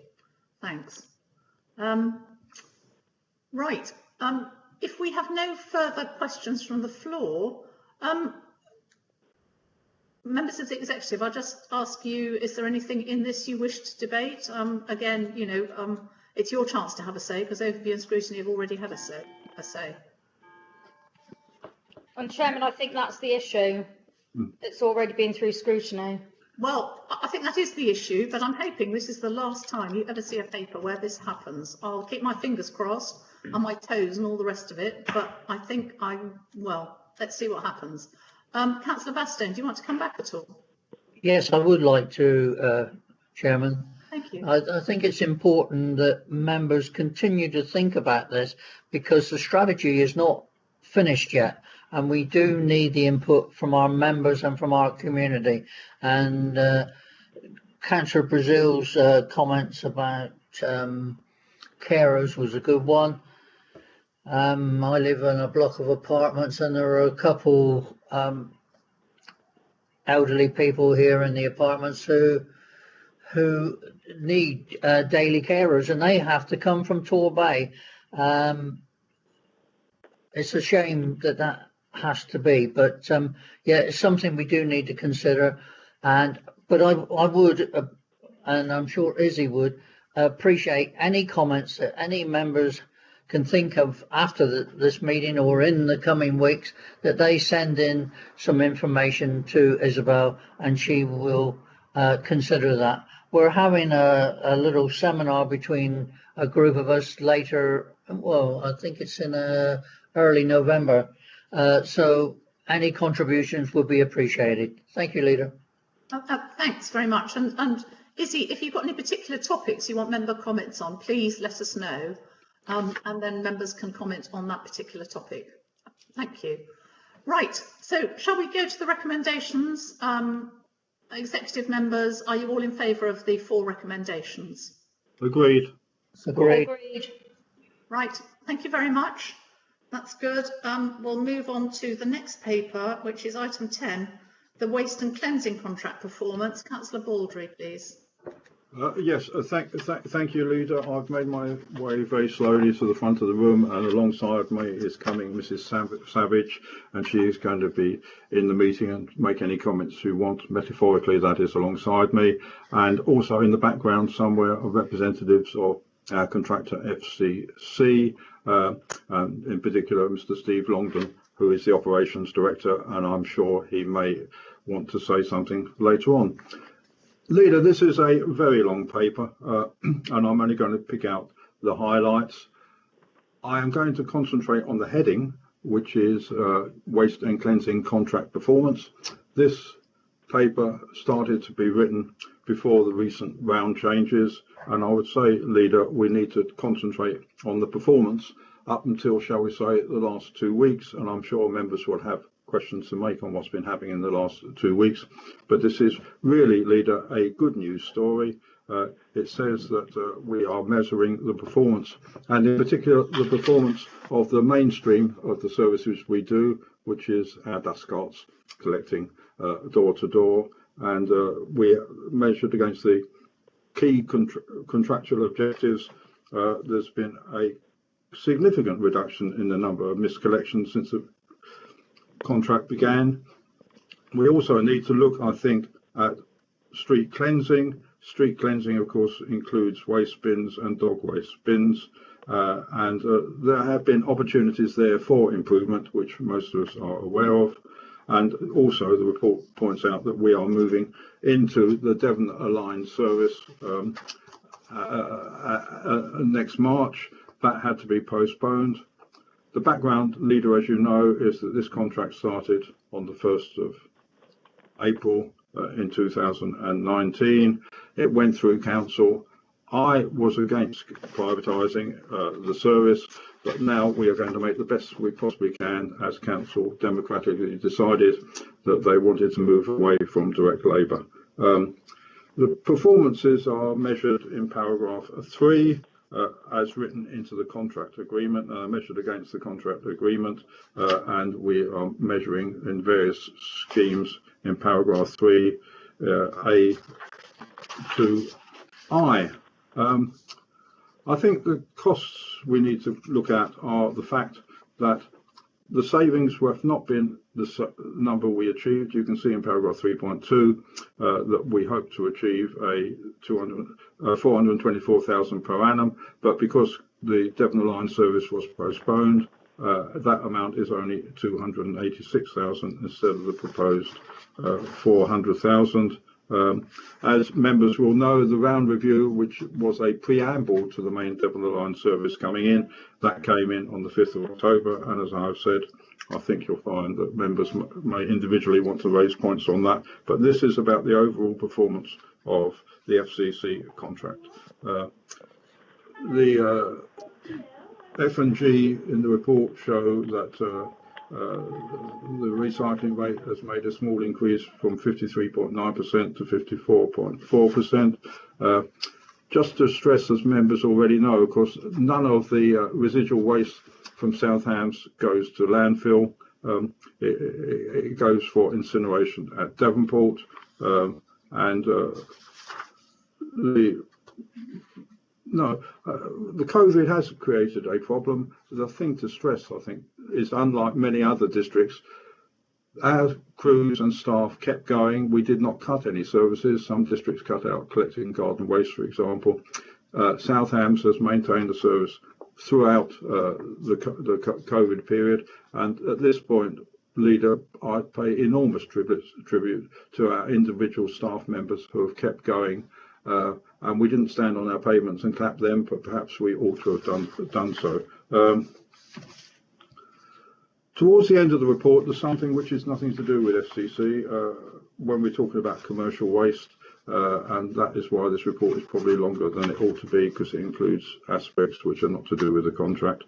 I think we must pursue an investigation on how the commercial waste service is running. I have no evidence, financial evidence, but I have a gut feeling that we are probably making a loss on commercial waste, Leader. And I think that needs to be looked into. That's enough from me, Chairman, other than to move the recommendations at this point. And I don't know if Mr. London or Mrs. Savage want to say anything. I'll second your the recommendations, Councillor Baldry. Thank you very much. Yes, Mrs. Savage, do you want to come in? Good morning, members. Thank you. No, just to reiterate that the main objectives of the contract, as written into the contract, have all been met. We know there are issues with some of the bin emptying. We've not had the usual year this year. So we've had all the COVID responses have been put on top of everything else. I think overall the contract has worked very well. If I'm perfectly honest, I think it's been working very well. We know where the issues are. The trade waste was thrown into the end of this report, I'll admit, because I think it was a good vehicle to let members know that we are carrying on with looking into trade waste to see if we can make that a more commercial operation than it is at the moment. And I'll just stress that part of the added value on the contract is that FCC are working with us to help us develop that trade waste service. Thank you. Thank you very much. Welcome, Steve Longdon. I think I've heard that congratulations are in order because I think you've recently been promoted. So you're not just over the south of England now, it's the whole country, but we welcome you to the meeting. Is there anything you'd like to say? Good morning, Councillor. Thank you for that. And good morning, everybody. I think, and thank you for your congratulations. This report, I think, is a fair and balanced assessment of the contract to date. From the contractor's point of view, we don't disagree with anything that's in here. We know that we've got the vast majority of, we would say we've got the vast majority of stuff right, but we know that we haven't got everything 100% right. We know where we are with that. We know we have plans in place with the officers to tackle those areas. I think a point I would make is to re-express what Councillor Baldry said about COVID. We know that the performance that we were able to attain in partnership with officers and members in South Hams was very, very good compared to some other local authorities up and down the country. And that's a credit to the guys on the front line, the officers and members, and the back office support at FCC. What next year brings, who knows? We've seen some significant changes in normal patterns this year that will challenge us again next year. But if we approach it in the same way, I've got every confidence we'll deal with it as successfully as we have done this year. Thank you very much, Steve, and it's good to have you with us this morning. Now, I'm going to ask the members of the executive first if they've got any questions on this paper. Nothing's come up in the chat box. Members of the executive, do you have any questions? Because if nobody's coming in, I do have a few, Councillor Baldry, small ones, if I may ask you. At 3.3, it says the new depot at Ivy Bridge is being completed in October. Is that this year or next year? Because it doesn't say which year. This year, Leader. Good, that's excellent. I think. So we're expecting that any day, are we? Because we're pulling in towards the end of October now. And at 3.4, it says the day changes will be significantly reduced, implying that there could be some more collection day changes next March. Is that correct, or is that just the way the report's been written? I'm looking at Jane. What's the answer? Okay, so the answer to that is whenever we do day changes on this kind of scale, there's always tweaks. And we know already there are some slight tweaks that we've had to make. A lot of the comments we've had in about the day changes have been, well, why are my day on Wednesday and the other half of the village on a Thursday? Well, that could easily be because 2 rounds are overlapping, or sometimes, occasionally, we have found just odd properties that are on a different round. So they have been changed as we're going along. We are still sending out odd letters, and it is very few, I have to stress. But usually what's going to happen in March, we've got different recycling vehicles, so the capacity of those vehicles will be different. The crews will be sorting on the curbside, so that they will be taking slightly longer. So we have to do minor changes then again, just to make sure those vehicles fit into those difficult access areas. But the whole point of doing this now is to take the pain now so that we can minimise anything that happens in March. And we expect those to be within the hundreds, not the thousands. Jane, could either Steve or you give an update on when the Irish depot is going to be finished? I don't know if Steve knows more than me, but it's on track for being commissioned at the end of this month. So it is in the next few days. Early November, I think it will probably be just the odd snagging, and then it will be ready for use. Is that correct, Steve? Yes, Jane, thank you. The completion, the construction completion, is scheduled for next Tuesday, the 27th. But you're right, there will be some snagging issues to be addressed after that. So next week. There you are, Leader. It is this month. That's wonderful news. Thank you very much. And I've just got one further question, which I've flagged up overnight. And if we're going to change days again, it further begs the question that we've had extreme difficulty around the coast in... Hello? Oh, sorry, have we got somebody on the phone? Is that somebody who's speaking at the moment, or could somebody mute themselves? We've got extreme difficulty with second homeowners and the letters going to the house which is being let, but the people who are renting the house have a notice somewhere in the house that tells them to put their bins out on one day when it's actually changed to the other day. And if there's going to be a second change, there will be even more confusion. So I would ask if officers could look into that problem urgently and see whether these letters could eventually be sent to the registered address rather than the local address where there are second homeowners, so that we can get the message through, because at the moment it isn't getting through at all. I think the letters are just being thrown away. Right, members, other members, now we do have some people here wanting to ask questions. Judy, can I ask a question? Oh, sorry. Yes, Jonathan, sorry. Can I just agree with Councillor Baldry? During the COVID period, the FCC contract and the waste collection was absolutely amazing. I think we were all almost dreading our phone calls, emails during that period, but during that period they did a really good job. And when I went out clapping on a Thursday afternoon, or Thursday evening, I was actually including all those frontline services like ours, because they did an excellent job and we should thank them for that. I think this should really come to scrutiny for, and I would ask FCC to perhaps come to a scrutiny meeting in the very near future to discuss the actual performance that we the bad performance that we've been receiving in the last few months, particularly with the changes of days of collection. I've had emails from not only my district patch, but even from my county patch about miscollections going on for weeks.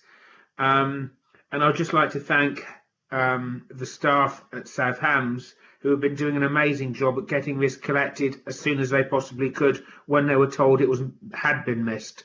So I think this really should come to scrutiny, please. Chairman, can I come in? Yes, Councillor Baldry. Look, the main purpose of this report, as I've tried to say, is to look at the FCC performance. What has happened in the last 2 and 3 weeks when things have... We've introduced the round changes, and across the district it has been successful, but there have been isolated and number of places, and the thing I object to most is when a miscollection is reported and people are assured that it will be cleared within 3 working days and it isn't.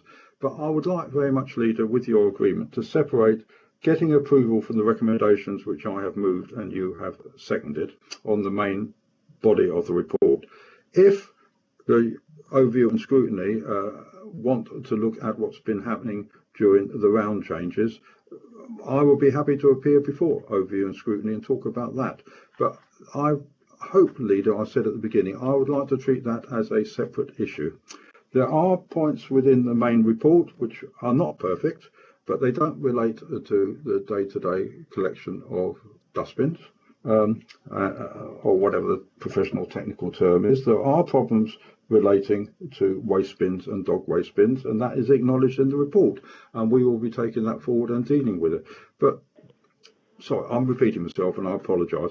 What has been happening over the last 2 or 3 weeks, I hope you will regard as a separate matter from this main report. I hope this executive will approve the recommendations and we will deal with other matters separately. Chief, I'm happy to support the recommendations, but I still think that the FCC contract should come back to overview and scrutiny at some stage to actually look at we've been having problems all summer with recycling. Councillor Hawkins. Sorry. Look, I think that recommendation 2 that actually deals with part of your point, and I do agree with Councillor Baldry that we are at the moment trying to deal with the recommendations as they stand and the performance up to date. So what's happened in the last fortnight can be looked at by scrutiny, but can we treat that as a matter apart from this report, please? Thank you. Okay. Now, do any other members of the executive want to ask a question or comment? Because if not, I'm going to move over to the floor now. So we have got Councillor Pannell. I think you're first with a question. Sorry, Leader, if I can come in, please. I believe that it's Councillor Brazil, then O'Callaghan, then Hodgson, then Pannell, then Long. I think Councillor Smurden had a question. Well, yes, I think you'll find mine's at the top. Yeah, I'm happy to wait my turn, thank you. Sorry, Councillor Smurden, I thought you said it was a comment. Well, it's a no. I think it says speak, please. Sorry, I've got completely lost here because it's disappeared off the top of my chat box. Hang on.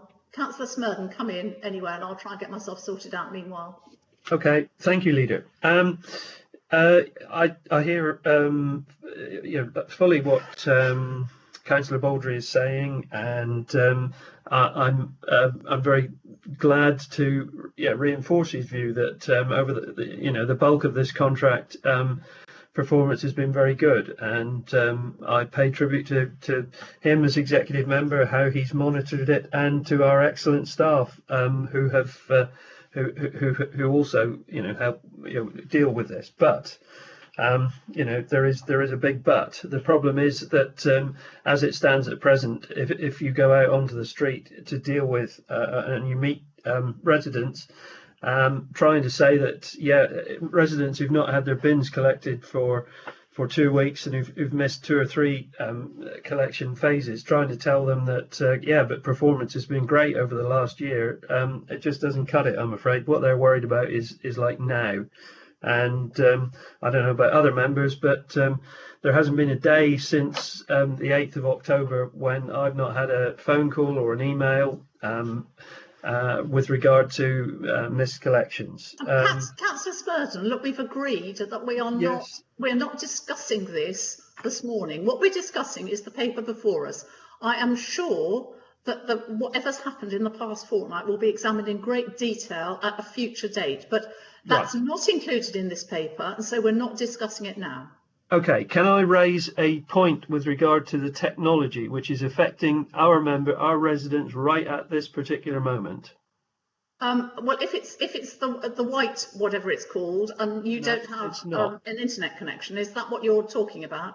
No, what I'm talking about is if you try to report a missed collection on our website and you're several days over, for example, my own waste collection should have been picked up on Friday. Recycling is still here. So you give it 2 or 3 days to see if you get another collection. You don't. So you go to report it on the website, and the website says you're too far over. All the website will recognise is the forthcoming collections, and it won't allow you to comment on the forthcoming collections. So there's a big flaw there. So that needs to be looked into. Yeah, I'm aware of that problem. Mrs. Savage, do you want to comment on that at all? Yeah, there is a reason for that. So a policy was set quite a few years ago after a lot of discussion that we would only accept any missed bins reported within 2 days of the bin being the scheduled collection day. And the reason for that is because we have such a high percentage of second homes and holiday homes. If we don't put that policy in, then we end up with a tailored bin collection for each individual property. It's for efficiency that one's in there. Most people would, we've had it on the website for years and years, so most people would automatically report it the day after the missed collection. So apologies if it's not too clear there, but we have had that policy in place for years, and if we change that now, we will end up with a lot more missed bins because people will just order a bin collection online whenever they want one, unfortunately. Okay. Yeah, Thank yeah. you. Can I ask a follow up on that? Is it 2 working days or just 2 days? It's 2 working days. 2 working days. Thank you. Yes. So can I? Well, all right. I'll speak to Jane afterwards. But I mean, within the current situation that we are in at present, where you've got residents all over the South Hams whose bins haven't been picked up for days and days. This is an Achilles heel, and this is letting us down big time, because we're telling people to report it on the website, and they're over this 2 days and it's not working. So we really need to get a grip of this. That's all I'm going to. Well, have people not noticed for 2 days that their bins haven't been picked up? Why don't they report it straight away? Well, if it's over a weekend for a start, I mean, you expect. I mean, for example, our collection was on a Friday. Well, you got okay, so they didn't turn up on Saturday. Well, they're not going to turn up on Sunday. The time. Well, Mrs. Savage is saying it's 2 working days, so you should have been able to report it on Monday.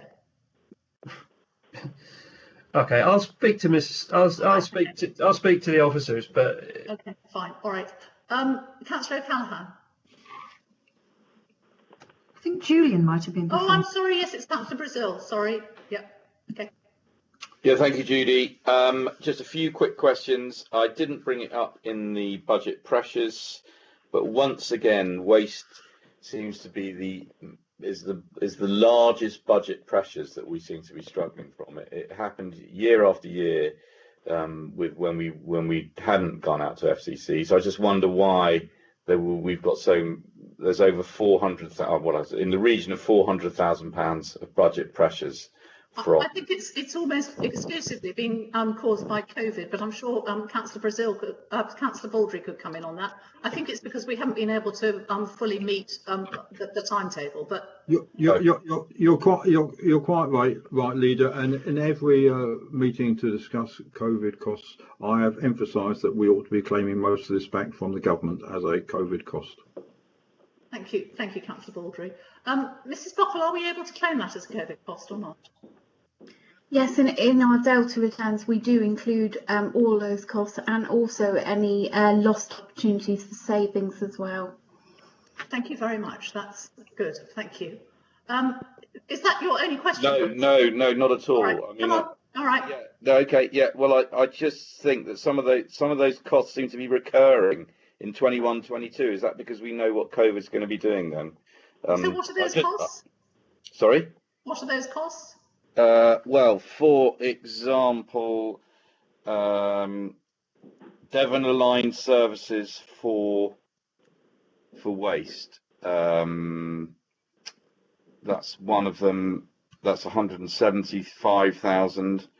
That is going in. Those aren't one-off costs. Those are going into the baseline revenue budget. So you can't say it's COVID, because unless you think COVID is going to be hit forever. And then there's another one of 130,000. I can't see. It's all a bit small on here. Yeah, waste collection, recycling, and cleansing contract estimate 130,000 per annum, recurring every single annum. Okay, Mrs. Buckle or Mrs. Savage, would you like to comment on those, please? Yes, I can comment on those, Leader. Thank you. Thank you very much. So yes, the waste collection estimate has contract inflation, so there is an inflation provision built into the contract, and that is what the recurring 130,000 is. There is a formula within the contract that defines how that is calculated, so it's based on things like wage inflation, fuel price inflation, and salaries as well are in there. With regard to the Devon Aligned service, the 175, the 2 lots of 175 equating to the 350 is built into the base budget, and that was part of the report on waste which went to members in December 2018, and what that was to reflect was the additional cost of moving to the Devon Aligned service. So it's not anything to do with the contract, it's the additional cost of moving to the Devon Aligned service, which was estimated at 350,000, and that was in all of the reports to members on the Devon Aligned service. Thank you. Thank you for your, yes, very full reply on that. Leader, is it worth? Sorry, Yes, Councillor Baldry, if you want to come in, please do. Yes. Yeah, I don't want to bore members because most of them know this already. But the reason we had to delay the introduction of the Devon Aligned Service was entirely due to COVID. It was because the additional vehicles which we needed were being manufactured in Ireland, and it was also, and the factory closed down for part of the time. It was also because we couldn't get on with the work on the Ivy Bridge depot because some of the contractors were not prepared to carry on working. And part of the additional cost is we are going to, as part of the Devon Line services, we will no longer need to have the sacks for recycling, the blue and the clear sacks, and we've had to carry on producing and paying for those. So most of, if not all, of the additional costs are because of COVID. Thank you, Councillor Baldry. Councillor Brazil, do you have any more questions? I do indeed, yes. First of all, just on the aligned services, some of my parish councils seem to think that when we say that we're becoming part of a Devon aligned services, that every single district in Devon will be having exactly the same waste collection regime that we have and recycling regime. I'm not aware that that is the case, and that the Devon aligned services is much more to do on which days or recycling is being collected or whatever. I just wondered if someone could give a clarification on that. I've got two other quick questions as well. I appreciate that we're not meant to be talking about what's gone on in the last couple of weeks, but I wonder if Mr. Longdon might comment on why one of the reasons seem to be that, in particular around my area, is that the crews doing my area are now from Ivy Bridge, and the Kingsbridge crews seem to have disappeared into thin air. And obviously the Ivy Bridge crews don't know the local area, and as a result, lots of things are being missed. So I just wonder why Ivy Bridge crews are now doing the Kingsbridge area. And my final point is dog waste bins. I just wonder if we might be able to get as a cost from FCC. A lot of parish councils want to have more dog waste bins, but obviously we're saying you can't have them because there's a cost involved. I wonder if we could know what cost that is, so that the parishes might even preset to have a revenue, for revenue that they can then hand over to the district council, FCC, in order for those extra dog bins to be collected. Thank you. Right.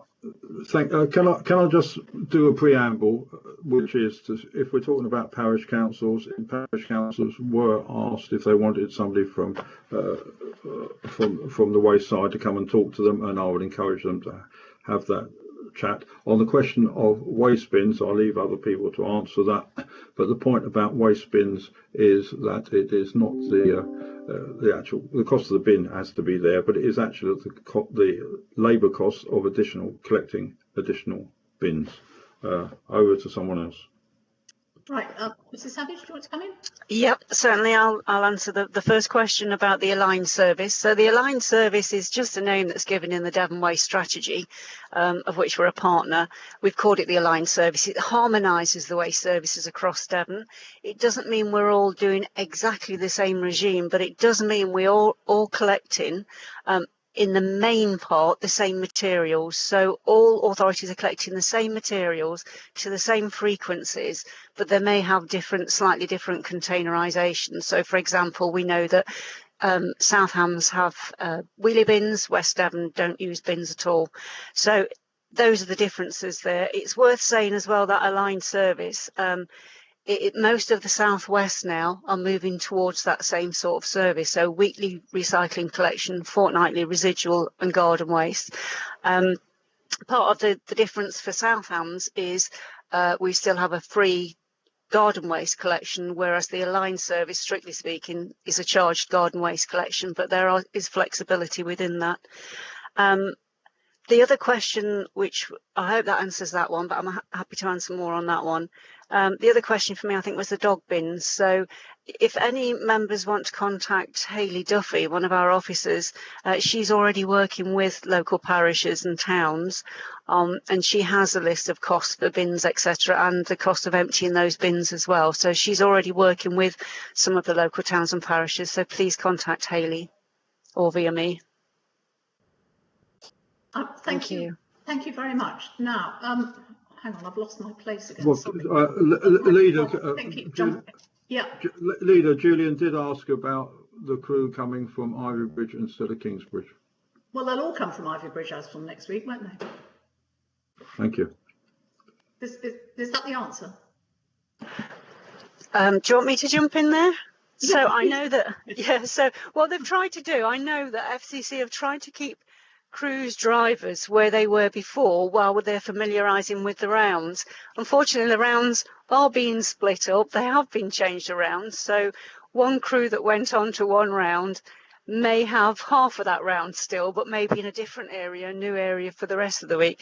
The crews will totally change when, like you say, Councillor Pearce, when we start the new service in March, when all recycling will come from the Ivybridge area and the refuse crews will come from the Torquay area.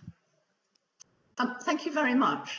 Now, my box has jumped and I've got completely lost. I think Councillor O'Callaghan was next, but so while I'm finding my place, could I just say that we are on 2 hours now, so please don't ask a question if somebody has already asked it. Can you make your questions as brief as possible, please? And I'll try and find my place in the chat box. Councillor O'Callaghan. Thanks, thanks, Judy. I'll try and be brief.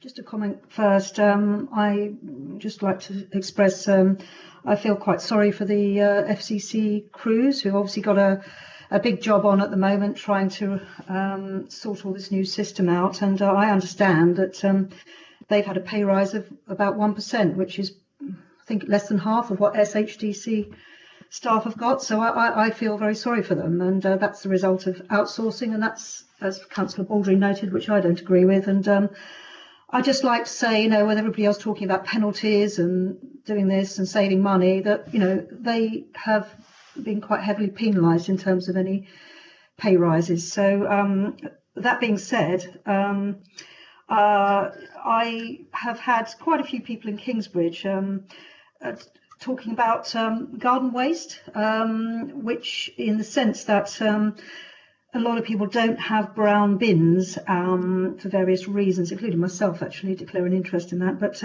and some are not being picked up.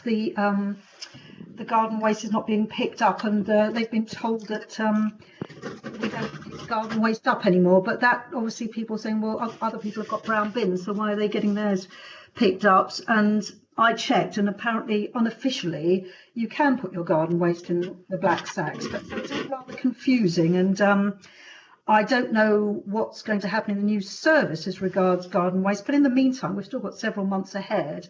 And there's it's kind of a sort of bin apartheid situation at the moment. That's the feeling. Councillor O'Callaghan, I don't think this is directly related to this paper. Would you like to take that point? It relates to 4.3, Judy, I believe. We talk about garden waste at that point in the report.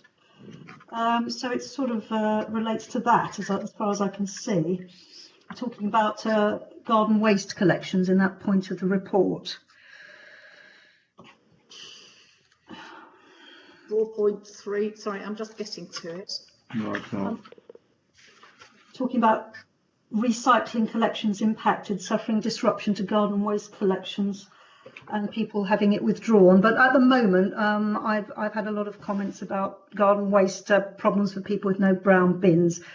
Yeah, all right, but I do think this is a matter, whilst that mentions the collection rates, I do think this is a matter you should take up outside the meeting with officers, because it is very locational and it's not a general point. Well, I wanted to highlight it because it is something, as Councillor Smurden was saying, it is something, you know, if residents raises continually, then obviously it's something the council probably should be aware of, and this is a good time to bring these. Right, well, take it up with Councillor Baldry and Mrs Savage. Leader, paragraph 4.3 is the good news story that whereas other districts withdrew their garden waste collection, we did not during COVID. Yeah, I'm struggling to see the connection, I have to say. Thank you. Thank you, Councillor Baldry, for that. Councillor Hodgson. Thank you, Leader. Yeah, I just wanted to raise a couple of points. Just in terms of the reporting in, given that this is, I mean, I'm getting reports in as well from people who are quite frustrated.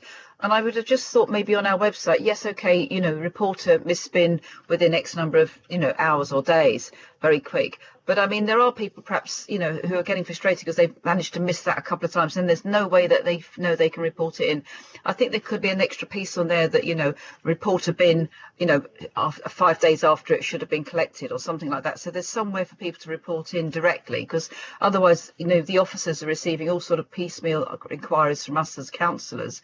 And, people would be able to just do a direct report in that way. And I think that might be a lot more satisfactory for customers if they felt that they, you keep missing the boat kind of thing. Because a lot of people are quite busy at the moment, as are all of us. The second point I just wanted to make was really about the 6.5, which is about this market for textiles. I noticed that seems to be being withdrawn as an option for the curbside collections as of next March because of the price changes, and I understand that fully. And obviously, what will happen is it'll all just go in the black bin. So it'll go to the energy from waste, presumably. But what I was going to ask was that whether or not we could actually have some information about that on the website so that people can be directed to maybe think about it before they just chuck the whole lot in the black bin, because I mean, a lot of that textile waste can be recycled. A lot of the problem is, of course, there's the mixture of materials, but things like cottons and wools can be sort of packed up for shoddy, and also maybe just to think about charity shops, how they can send stuff to charity shops. I just think a little bit of information on the website, because I'm actually, to be frank, finding some of our website communications are a little bit thin and not easy to navigate to, and I think that would be helpful to improving our recycling. And the third point I just wanted to make was regarding the trade waste and commercial waste services. I just think that maybe we could think about how we could get our service much more use, because I think it would be much better. Certainly looking at what's going on in Totnes at the moment, where there's a big problem with what's happening in the street, where there's all these bins are proliferating for all the different other companies, and they're just, people are basically just using the street and often it's footpaths for waste storage.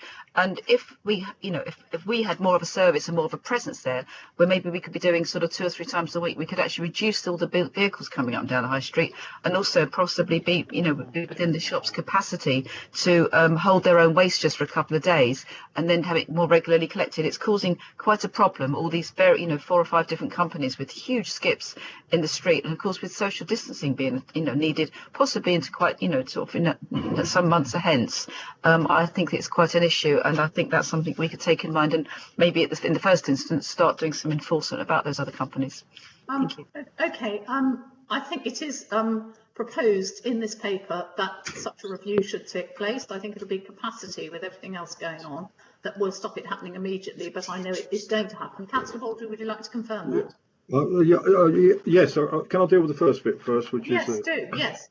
Which is the textiles. I'll leave the technical experts to come in. The fact is, we have got to the stage where if we start collecting textiles, it will be a negative result. There is no money in it at the moment, and it is a national issue. And I blame the, in quotes, fashion trade for the amount of textiles which are being thrown out. The Salvation Army are still collecting in boxes, and as Councillor Hodgson has said, it is possible to take to some charity shops. On the whole, charity shops are very reluctant to take material at the moment. On trade waste, we need to have a complete review. We tend to go where the commercial companies are not prepared to go, and we go out into the isolated rural areas and provide a trade waste collection service.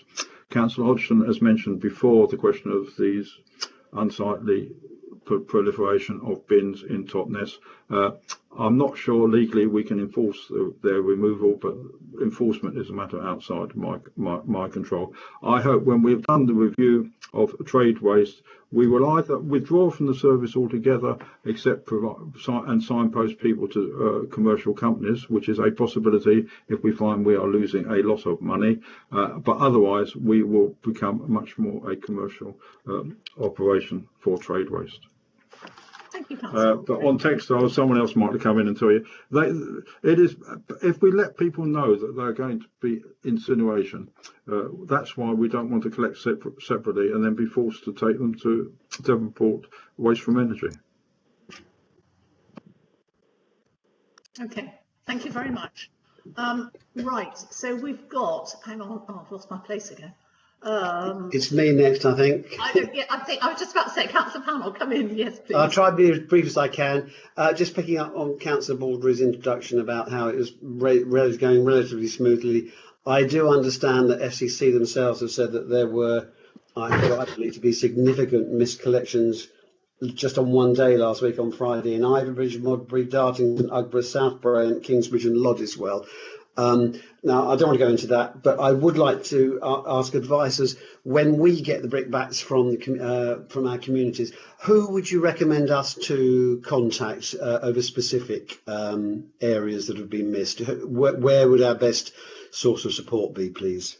It's Hayley Duffy, as far as I know, but Councillor Baldry, would you like to confirm that? No, you can come via me, and that's why I'm the executive member. But otherwise, Natalie is working flat out. The point that Councillor Panel just said, we have had crews out both Saturdays and Sundays trying to mop up. Yeah. So that's Natalie. Natalie Johnson. Johnson. Okay. I don't want to flood the wrong person with lots of individual things. And very quickly. The number of 2 or 3 working days have both been mentioned in this discussion as to the time that FCC have to remedy it. Can somebody confirm which number of working days it is, please? Yeah, so generally, this is Jane, generally it is 2 working days, but over this particular time period, we've extended it to 3 just to manage customer expectations better. Okay, that explains it. Thank you. Okay, Councillor Hawkins. No, I've already commented. Thank you, Leader. Okay, you were down on the list. Okay, Councillor Sweet. Councillor Sweet, are you muted? Do you want to come in?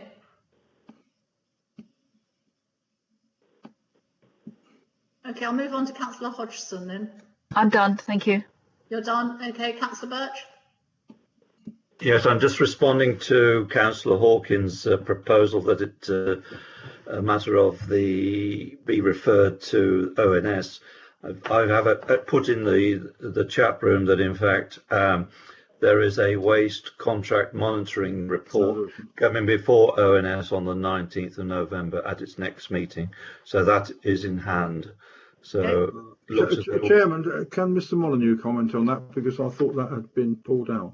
No, it's on the work programme. Mr. Molyneux, would you like to comment? I can comment. I thought we had removed it from the work programme, actually, Councillor Birch. Thank you. Okay. Councillor Long? Thank you, Leader. I noticed that Councillor Sweet is actually online, and she just said, I think I was next after Councillor Hawkins, so she may have had... All right, I'll go back to her after you. Okay, thank you. Leader, I have some questions and comments. Now, if I can fold them all into one just for brevity. Two questions on the technology side, and I welcome it. And we have seen improvements. I've seen sort of issues being dealt with over the recent time as well, more effectively. Will this move also mean that the technology will be in all waste vehicles? Because this summer has seen a lot of the operative, particularly in the waste bin area, operating with sort of very scrappy paper lists and maps, which are not particularly very effective, particularly when they are agency staff. The other question, there appears to be a big issue with agency staff and the numbers being used, which tends to provide perceived and tends to be a sort of a lack of consistency. Just a question as to why there seems to be a high level of agency staff use and not having consistent staff in there who know the rounds. Can I just make some comments and sort of welcome the report? And it's interesting that some of the changes or responses during the summer to the impact of COVID, particularly in the litter bin collection areas, the takeaway debris, has brought marked improvements, which where there have been issues over the years that have not been resolved, and yet this year they have been largely resolved and has improved the situation. And I hope that these have been picked up and actually can be incorporated in further improvements and reviews. When we talk of street cleansing, can I put a plea in here for street sweeping? And can I say that that also needs to have a serious review to see whether it meets the need and expectations of residents. And I think we also need to look at the effectiveness and efficiency of mechanical methods there as well. And can I say I welcome the commercial review. And I think this is an area where, does need serious review, either one way or the other, because it is an area where members of the business community do contact me. So I'd like to see members involved in that when it starts. I've tried to be as brief as possible on these. Thank you. Thank you very much. And I'd endorse your comments about the litter bins. There has been marked improvement over the summer. Do you want to come in, Councillor Baldry? I say thank you for the positive comments, Councillor Long. The matter of the deployment of staff is an operational matter. I will not comment on that. On the street cleansing and litter bin review, yes, we will look at everything when we do that. But as an aside, just to say, the pattern of people visiting our areas and what they dispose of has dramatically changed because of COVID. People, as we know, are now having far more home deliveries, which means there is more cardboard and there is more wrapping material for the home deliveries. And we are noticing, certainly in my community, an influx of people walking their dogs. They've now discovered what a beautiful part of the world this is, and they're coming out here to walk their dogs where they didn't previously do so. And the litter they are creating from takeaways, the nature of that has changed. So it does need a complete review of what sort of litter bins we have, what dog waste bins we have, because of the change in the pattern of people's behaviour. I agree, Councillor Baldry. Thank you, Councillor Baldry. Councillor Sweet, I did ask you to come in and you didn't in your slot. But if you want to come in now, please do. Thank you. Yeah, I'm at work actually, and we just had a big issue outside in the street and police and whatnot. So I just had to go out and speak to them for a minute. So apologies if any of this is repetitive. I do hope FCC will come to that overview and scrutiny meeting on the 19th of November or the one in December. I think we need to have a little bit of direct contact or some kind of representation from the staff, from the employees at FCC. I think that's been alluded to through several other people's comments. I know I've had feedback about the Totnes team now taking up part of Ivy Bridge's rounds, but nobody from Ivy Bridge actually coming along on the first week and sort of showing. That's been covered. Has it? Okay, that's great. So yeah, I think we need that sort of direct representation really, so we can have a way to communicate with employees, because it's time wasting really. So I've also had one of my neighbours work at FCC, and he said that they're expected to finish their rounds on time. They're really That's an operational matter. It's not pertinent to this discussion. Okay, but it would be a reason for FCC coming and discussing that at overview and scrutiny, which is what Councillor Hawkins asked.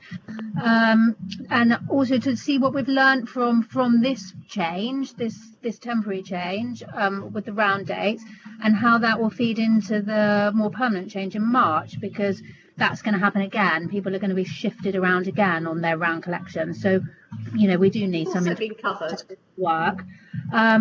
Also with the commercial waste, I used to be a customer of my business, and I'm not now, because the offering is pretty slim and it's not competitive. So I'm really happy to kind of be involved in that conversation as a potential future customer. Thank you. Thank you. An interest possibly, but right. Taylor, you've got a question. Yes, it was. Now, most of my questions are going to be taken up with Keith. I'll have a conversation afterwards because they will go on a long time. I would like to say well done to the team for the presentations that make it to parish councils. It's been excellent and well received. Just one question really is, it looks like we're going to save a couple £100,000 plus on the new curbside collections. Does that come back to South Hams or FCC? I think they're all contractual figures, Councillor Taylor. So if you'd like to take that up with Councillor Baldry, I'm sure he can answer that question for you in detail. Yes, I'll certainly do that. The other one is a lot of these items that are being talked about now can be brought up at the Waste Working Group in the beginning of December when Keith and the team will be all there. Thank you. Thank you very much for that. Thanks. Councillor Hopwood. Thank you, Chairman. Chairman, I've just had to move to unplug my laptop in because batteries only last 2.5 hours and we're at 2.5 hours now. And I'm really, really disappointed in some of the comments made on this paper. This is a real good news story for this council. FCC have worked under extremely hard circumstances over the last few months, and I take the first thing that Councillor Baldry said, read this paper excluding the last 2 weeks, and they will be addressed at another time. And I've just sat here while I'm doodling, listening to such negative comments. You can read in the recommendations that there are improvements to be made in some areas, and these improvements are being addressed to improve performance. The recommendation covers commercial waste. That's going to review. Members are commenting on staff, which is nothing to do with us. They're now asking staff to comment on an operational matter. That's not our remit, Chairman. We do not have the remit of involving staff. That is for FCC. They are not our staff at the moment, although we like to obviously make sure they are well looked after, but those are all operational issues. And I'm really disappointed when members bring personal issues into a discussion, or when they talk about my ward, can I suggest? Well, I've been banging. Well, if you've got a problem about something in your ward, I don't feel you should be bringing it to an executive meeting. You should have been banging on doors and banging on officers' doors until you got an adequate response and until you got action if action could be taken, not bringing it to executive in the public forum so that the public know what you're doing and you're saying you're not succeeding. If you're not succeeding, you haven't been banging hard enough. Thank you, Chairman. Thank you, Councillor Hopwood. And before I hand back to Councillor Baldry to top and tail this one, I would like to thank FCC for the bin collection rounds, which have gone on through thick and thin through COVID and through the summer, in spite of all the difficulties and the thousands of extra people we've had. And on the whole, things have gone really, really well, but the bin collection has been fantastic through that period. And this is very much a good news story. And all the things that have been talked about that shouldn't have been talked about, recommendation 2 says that we are looking into it and they will be addressed. So, Councillor Baldry, do you want to finish off, please? I'm going to tail it rather than top it. But just to say, all the comments have been made note of. Councillor Hopwood, in her final comments there, said you should have been chasing it with officers. Also, please come to me as the executive member. I think every single complaint that's come through me, I have passed on and tried to get sorted out. That is my role as the executive member. I'm happy to take any comments, but please take them outside the meeting. There have been problems over the last couple of weeks, and I will make a political point, Leader, if I may. Once we pass the work over to FCC, our involvement with staff paying conditions left South Hams District Council. And I regret that, but that is what happened. These pay and conditions and the way in which the staff are paid is a matter for FCC now. I'd like to move to the vote, please, Chairman. Thank you. I would thoroughly endorse those remarks, and I hope we don't hear about that again. Thank you. Okay, so executive members, are you in agreement with the recommendations 1 to 4? Agreed. Yes. Agreed. Okay, good. Thank you. Now I'm going to suggest we take a 5-minute break. My computer says it's now 12:26. We'll meet again at 12. Well, we'll call it 12:35. It'll be slightly more than 5 minutes. Just a quick break, and then we'll come back for the last 2 items and hope we can get those done fairly quickly. All right. So we've found it. Sorry, I'm looking on small view at the moment. Okay. Yes. Please carry on. We often refer to gypsies and travellers as G&Ts, and I think you've all needed a G&T after that last agenda item. Hopefully you've had it in the break. Anyway, moving on to the gypsy and traveller sites. Could I move the recommendations firstly? Do I have a seconder? I'll second those. Thank you. Yes. Thank you. Right, members will be aware from the training provided in January this year that Southampton District Council experiences a number of unauthorised encampments. This is the traditional gypsy groups as well as the new age traveller groups that do not have access to a site.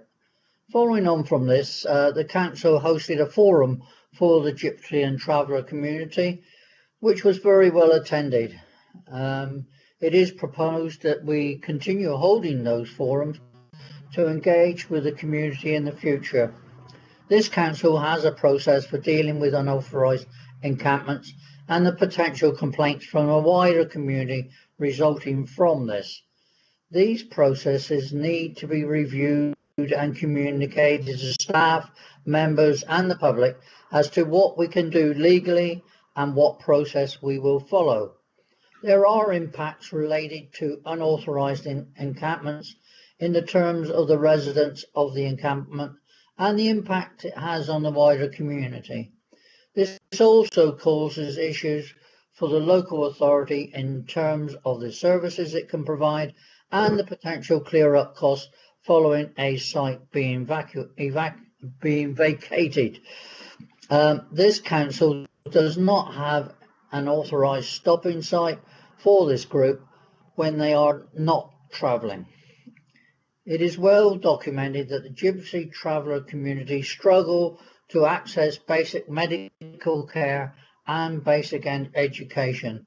This can be as a result of not having a stable period of time in any one place. Because the travelling community do not have a site that they can be directed towards, the council gets involved in the cycle of evicting groups.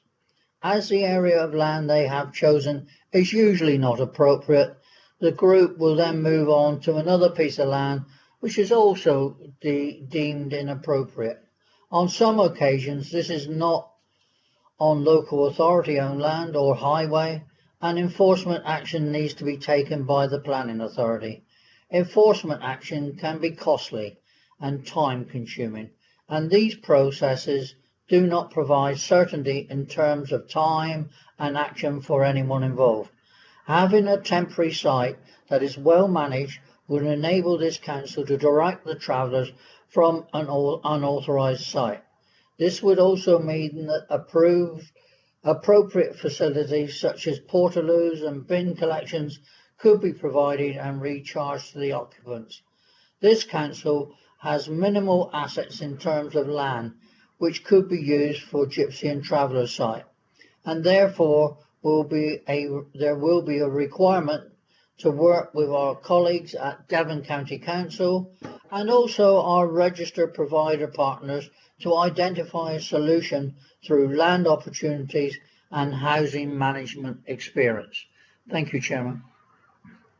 Thank you very much, Councillor Bastone. First of all, are there any questions from executive members? I've just got a small comment at paragraph 1.2. It is in fact Dev 13 of the yes. Not Dev Sorry, 10. I meant to mention that at the bit. Yeah, sorry, don't worry. But just so that if members go looking, it is in fact Dev 13. If there are no questions from the executive, we will move on to questions from the floor. We've got Councillor Smurden. Thank you, Leader.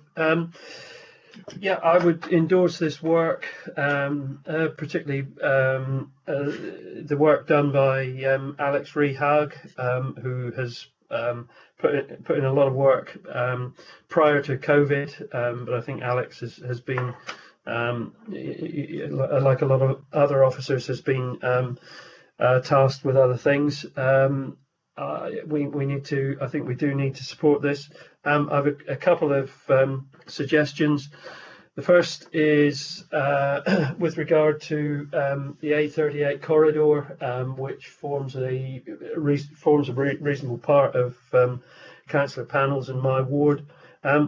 I would suggest that we look, particularly along the eastern boundary, we look to combine and liaise with Teignbridge District Council to see if we can find a site somewhere along the A38, which A38 corridor, which would possibly serve the needs of both councils. I think with regard to Teignbridge, yes, they do have this major site or the organised site up at Holden, but if you investigate further, that has not solved Teignbridge's problems.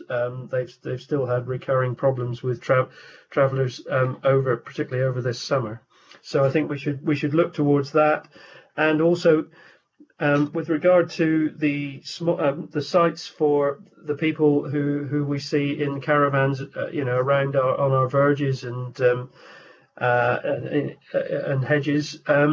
Though they've got different needs, in my opinion, to the to the travelling communities that move in and out of our region. They are people who are looking for a more secure site which will provide them with certainty in some form of housing. In my opinion, those sites need to be smaller in nature, so that they don't, they need to be reasonably small, half a dozen, maybe a dozen, and they need to be on the edge of towns, so that the residents who are in those have access to services, etc. So I would support the work, and I'm happy to render any assistance I can to Alex. Thank you, Councillor Smurden. Councillor Sweet. Hi, thank you. And thanks, Councillor Smurden, because I think what I've got to say really is probably following on from that. Thank you for bringing this report forward. It's really great news for those communities, but I definitely think we need to be looking at smaller areas. Obviously, in Totnes, we do have a travelling community, and I think it was raised by a couple of members at Overview and Scrutiny that, that actually we need to be finding places where people want to be. And the impact on local community isn't always negative. Travellers often bring skills and are actually not asking for local housing. I think in Totnes they're widely accepted culturally. I don't have sort of many negative comments, but lots of positive ones. I know that we have people camping out in Fullerton at the moment. I think there were some horse-drawn guys up in the Arboretum recently. So I would like to have the opportunity really to discuss with Alex about possibly using part of Fullerton as a temporary stopover with lots of conditions. I mean, this could be very sort of short term over the winter or into the next sort of year. I think it could be something that then possibly could be incorporated into the further use of the future of Fullerton if that changes. But as we've got people there anyway, I think we could be, offering something as a park up with a maximum stay of maybe 3 or 4 nights, with a toilet, with a shower. We could, we can make a charge, have some kind of booking system and have a charge.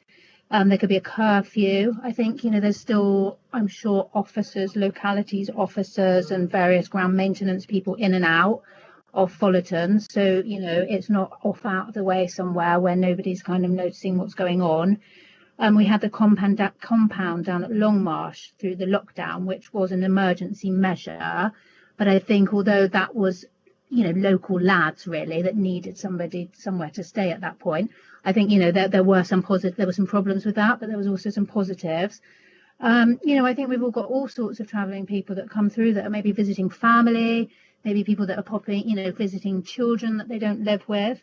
There's all sorts of skilled people that want to come and sell at the market, at the South Hams Friday and Saturday markets and the Sunday market. So I think there's all sorts of positives, and you know, a really good way to see how that could be managed and how it could work on a larger scale in other areas.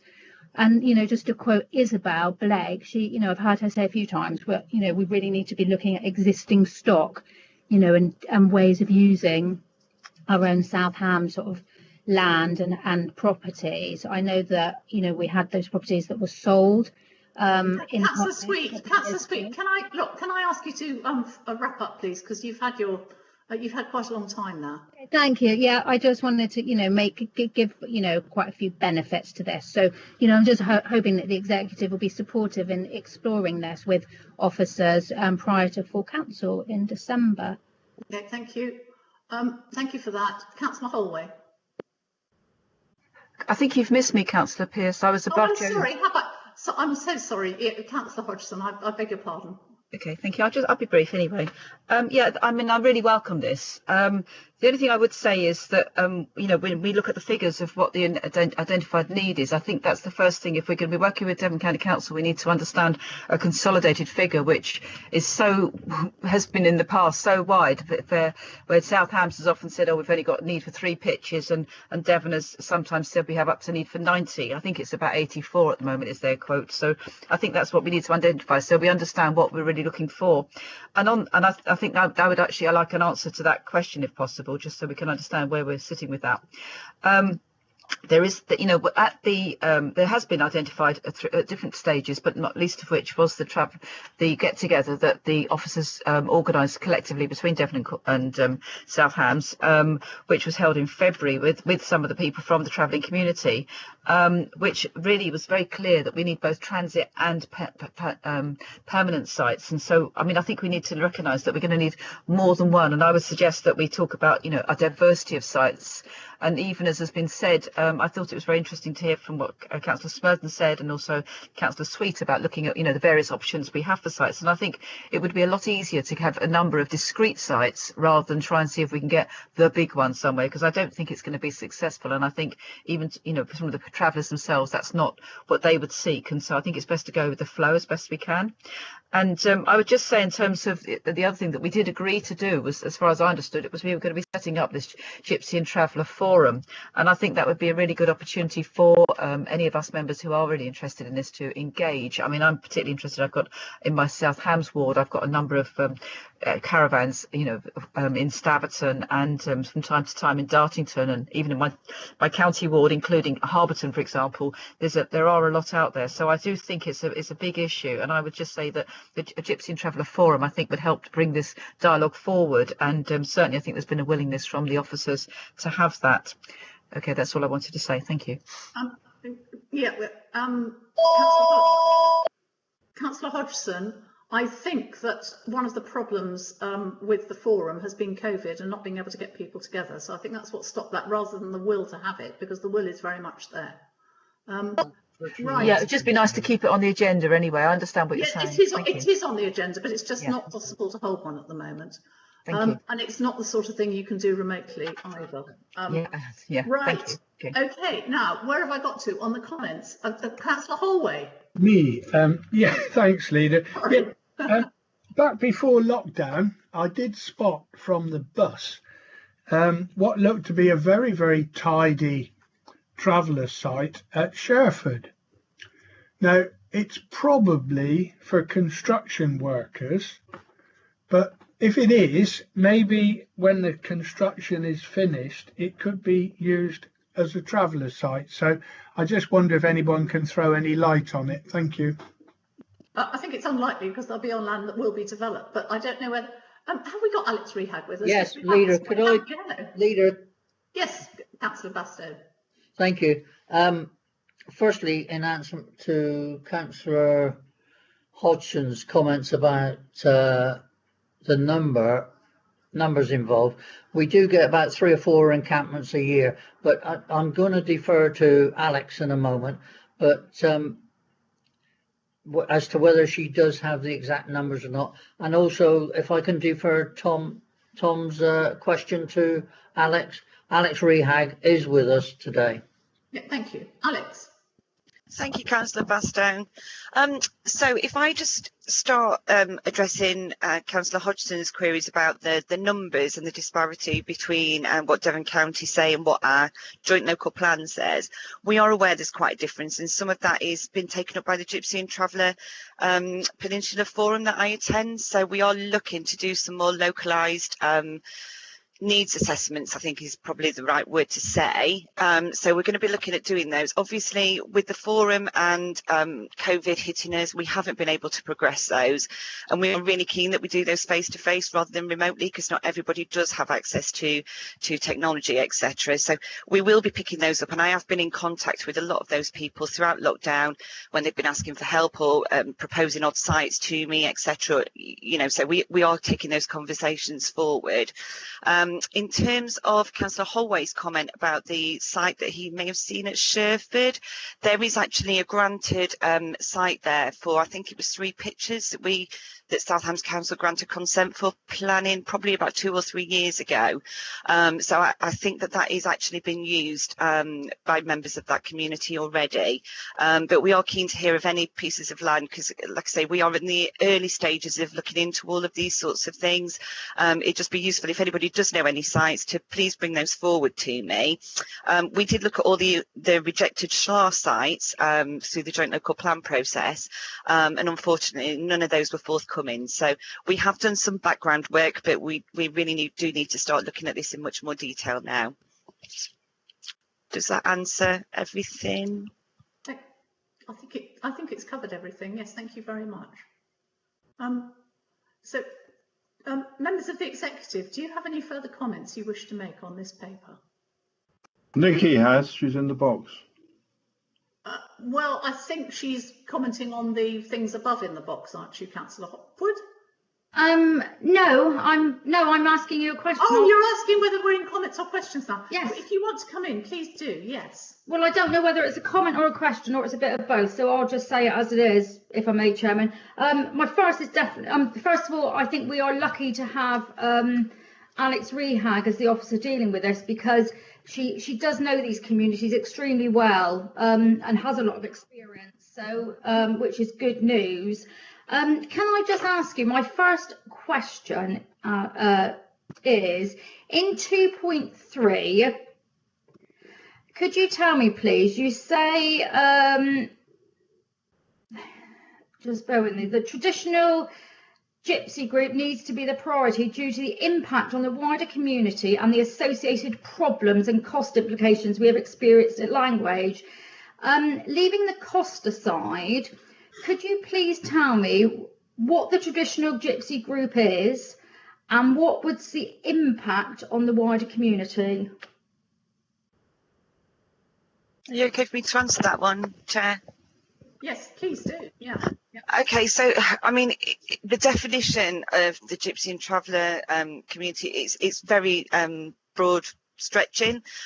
We have always viewed traditional Gypsies as the sort of Irish and Romany side of things.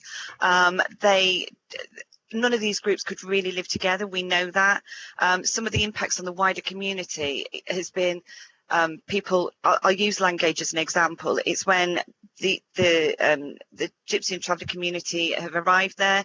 They are there and affecting local businesses. We get a lot of local complaints from people about them staying on the land, potentially not paying for where they're staying. There's lots and lots of I mean, it's far reaching. You know, I could sit here all day and we've been and explain to you all the issues that we've had on various different sites. So that's kind of where what I'm referring to in that comment there. 2.3. Does that answer everything? Yeah, can I continue, Chairman, please? Well, are you going to talk about Woolwell? I'm going to talk about travellers in general. Okay. Is that okay? Okay. So my concern is I fully support this paper because I think we need to do something. However, I have concerns over it. I have concerns over, you mentioned at Langage, for instance, Romany gypsies or Irish gypsies. I think you said Romany and Irish. They're what the definition of gypsies is. But what do you do when you get groups of people who choose to live this lifestyle and don't fall under either of those categories, and are disruptive within the community, or cause all sorts of problems for the police, and generally make a nuisance of themselves until they're moved on? Where do you place them? Because they don't fall into either of the categories you've just said about. Do you want to come back, Alex? Yeah, so Councillor Hopwood, it's really, really difficult to try to get somebody to prove their heritage, etc. Some people will not want to identify as falling into one of these groups. Other people will class themselves as falling into a Romany gypsy or an Irish gypsy or something, and they do not actually, their heritage doesn't take them back that far. And it's really difficult because you don't have kind of like a passport to prove which sort of ethnic group you fall within. We do have a worker through the council who's working with some of those people that do fall outside of this the definition which is laid out, and we do go around and try to help as much as possible. Obviously we can't stop people from choosing that way of life, and that is some people's choice, and it's a real difficult one. As you can imagine, this is a real difficult topic to pick into and bring everything out in a committee meeting, but I'm more than happy to speak to somebody. If you wanted to send me your questions or have a conversation with me, that would be absolutely perfect. We can talk about that much further. Thank you. And my final point on this, I'm really trying not to be parochial. So what about you mentioned going in partnership with another authority. You have a lot of the South Hams is on the periphery of Plymouth, so which is great, but if an encampment was set up in Plymouth but actually affected residents of the South Hams, having these encampments set up within the South Hams wouldn't help that situation, and that's my concern with some of this. I think we need to be speaking to Plymouth as well, because some of these encampments are set up and then they do sort of their cross-border, but they're affecting, South Hams will have something in place, but the people this group are affecting actually are on Plymouth land. So you need to have and that could happen anywhere within this part of the South Hams. It could happen at Wembury or or Bigbury or whatever. And I think you need to be mindful of that. And I shall leave it at that, Chairman. Thank you. Can I just come in on that one, Councillor Hopwood? Yeah. There are conversations that have taken place. I mean, obviously, Teambridge is on our border, as Councillor Smearden's already mentioned. I've been speaking to the Gypsy and Traveller worker down in Plymouth as well. We are aware that we've played ping pong with some of these travellers over the course of particularly COVID. We've moved them from one site in South Hams to somewhere else in Plymouth. They've come back to South Hams again. So we do need to find something and find a solution.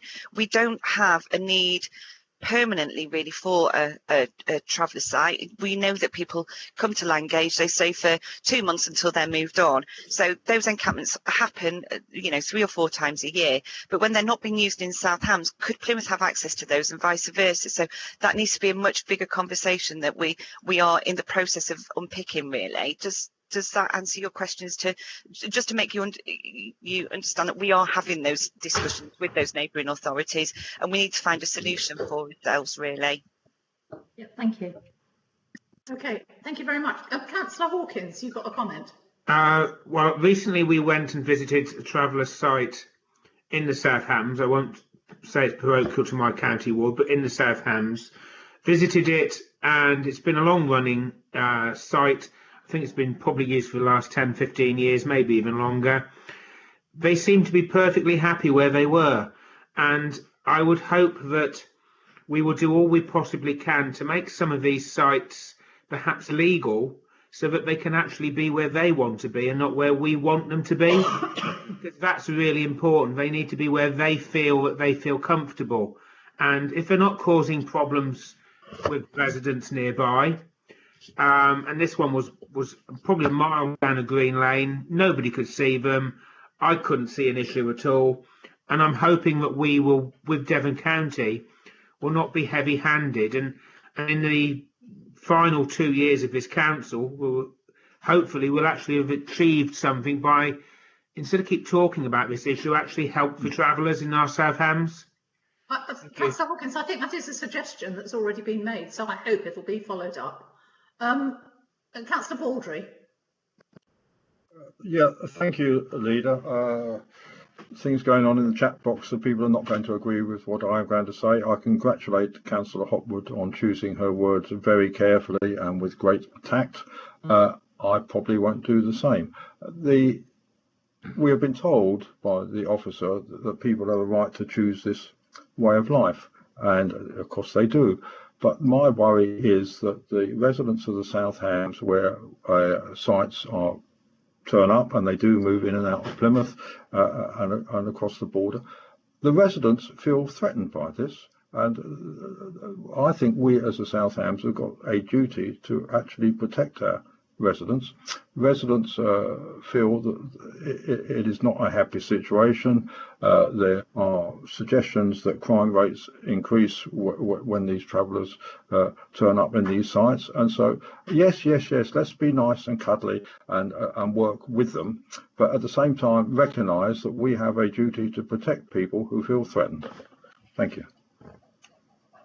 Thank you very much, Councillor Baldry. Now, Councillor Sweet, you've already spoken once on this one, so I'm not going to take you again. If you wanted to speak, I can't quite make out whether you do or you don't. But okay, I think we've come now to the end of questions and comments. Members of the executive, I presume you've got nothing further to say now. So in which case, we'll move to the recommendations. Are we all in agreement with the recommendations on this paper? Yes. Good. Yes? Yes. Okay, thanks very much. So we'll move on to item 12, which is the track and trace hardship payments, which is my paper. So I'm just getting it up.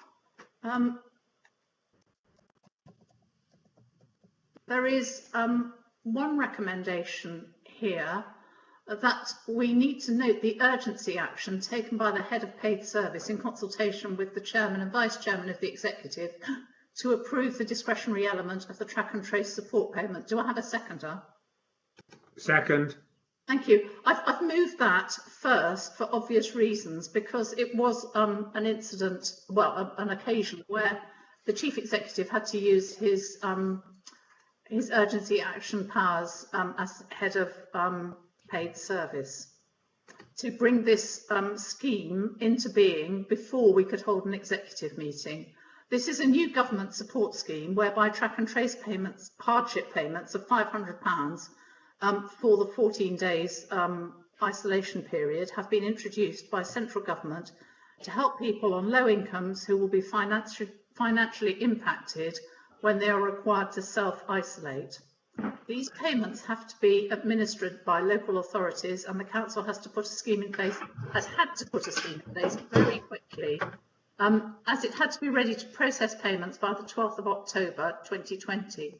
Due to the tight timescales, it's been necessary for the chief executive to exercise his urgency powers in accordance with the council constitution. And this is the retrospective report to the executive.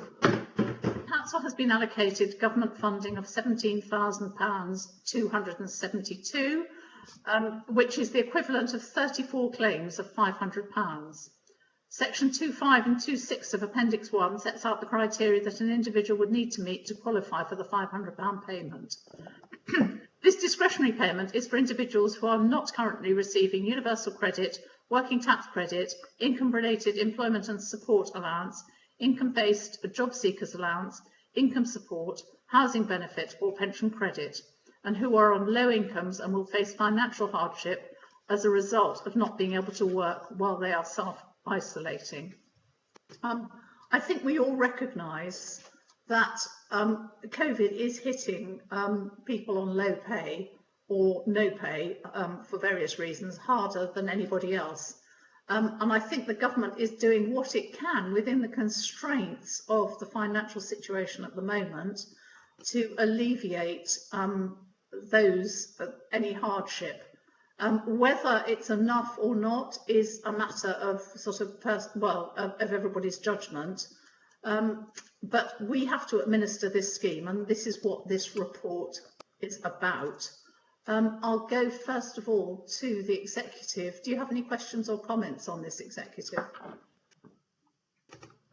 No, thank you. It's very clear. No. Judy, leader. Yes. Yes. The only concern when I heard about this scheme coming forward was how few people we could actually assist with it. But I've been assured by our staff that if we need to access more funds, it should be available in the future. That's my understanding too. I think it's been done on an initial calculation basis, but I think looking at the number of how cases are rising in the district, and we've had several applications already, I think that may well be the case. And I must say I was surprised when I saw that how few people they'd allowed us money for, but I think they will have to give us more should we need it. But let's hope we don't need it. That's what I'm hoping, but I think I could be proved wrong on that. Any further comments from anybody? Are there any comments from the floor on this? It's all fairly straightforward. So I'm not expecting, unless you've got a question on how it's going to work or anything, but if you have, you may like to take that up outside the meeting with the officers concerned. Okay, I can't see anything coming up. So members of the executive, are you happy with that recommendation? Agreed. Agreed. Okay, thank you very much. I agree. Right, thank you. And finally, we've got the grant award paper, which is on, which came in late, so it's on a separate file. Now, this is really a good news story all the way through. Dave Sexton has been successful in his bid for a sum of £336,750 from the Green Homes Grant Scheme for 2021. And we've been able to take some allocation from the Council's approved Disabled Facility Grant Regulatory Reform Order 2021 capital budget to support work to reduce fuel poverty and reduce carbon emissions. So that gives us a total of over £500,000, for which we shall need some additional resource to get that money out. So I have asked if we could have a modest sum of £20,000 from the Climate Change and Biodiversity earmarked reserve to help get this money out and used, because it will help our climate change aims very much, because poor insulation in houses is one of the highest producers of carbon emissions in the district. Now, I also spoke to the leader of the Green Party, Councillor Hodgson, about this, and she was very much in favour of it happening, because I realised that she had asked for a Green Homes officer at the last council, and not knowing we had this money coming in, because it hadn't been confirmed at that time, we didn't allow this, but have come to an agreement that this extra resource would be what is required to help get this money spent within the required timelines. So got a lot of questions coming up here. I am conscious that we're really running over time, but Councillor Hodgson, you'd like to speak on this? Yes, thank you. Just briefly, but just to say that I'm absolutely delighted with this. I think, you know, there was a strong case made at the last meeting when we were talking specifically around looking for this kind of role to be brought in at the last full council meeting. And while I accept that there were some questions around how we may or may not be doing our finances, and recognising also that finances are very dynamic at the moment with the current COVID situation, the climate and ecological emergency is just as much, in my view, as emergency as COVID, to be frank. And I think it's really timely at this time of year now to be able to advise people as to how to improve their insulation, how to improve the energy efficiency in their homes, and make the best use of our buildings, not just about homes. I mean, I'm hoping that businesses will come to us as well, because many of the the commercial places that people spend a lot of time in, they also have quite high heating bills in some of their offices, etc. So I think it's very timely, and I am assuming that item 3 then, I mean, I'm wondering if it maybe could be slightly modified. Recommendation 3 to say that we actually appoint a dedicated green homes advisor role as part for that as that 20,000. I don't know if that would be enough for somebody in that caliber. I would have thought that would be at least a good contribution, because I know we did think about maybe reallocating a member of staff, but I think it would be really good to bring somebody in to have that as a dedicated role rather than sharing it with some other tasks that they might have to do.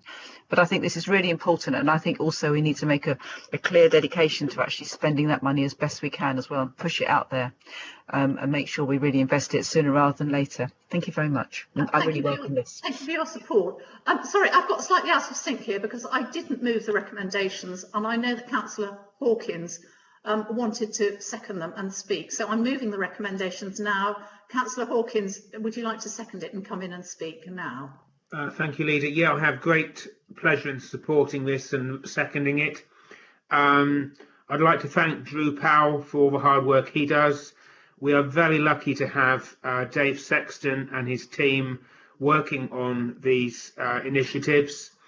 And I sort of agree with Councillor Hodgson, but I think in Dave Sexton and his team, we've already got a team that are really dedicated to try and find as many grants as they can externally, and to ensure as many people as possible come out of fuel poverty as greenly as possible as we can. And I hope we can get more money in the very near future on such projects, because this is how we've got to be. And I agree with Councillor Hodgson. We know COVID is an emergency, but yes, I agree, climate change is also an emergency, and one we've got to resolve. Thank you, Leader. Thank you very much, Councillor Hawkins. Yep, I agree with all that. I think that probably the solution we've come to is going to be the best one, both for the emissions and for getting this money spent on the properties that need it spent on them.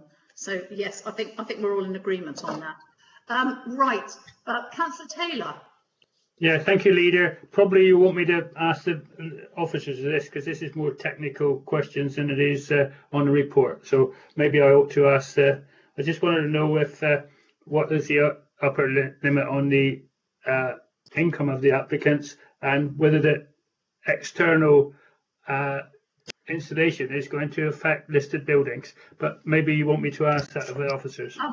Yeah, go to officers for that. If you'd like to ask Dave Sexton those 2 questions, I know he can answer them for you. Thank you, Leader. Right, okay, Councillor McKay. Thank you.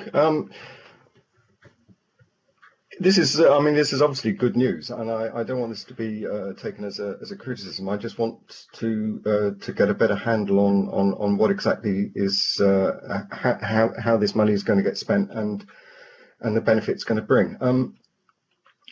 As far as I understand it, this was a consortium bid with West Devon, and hence the money is going to be split with West Devon. That is a question. That's the first question.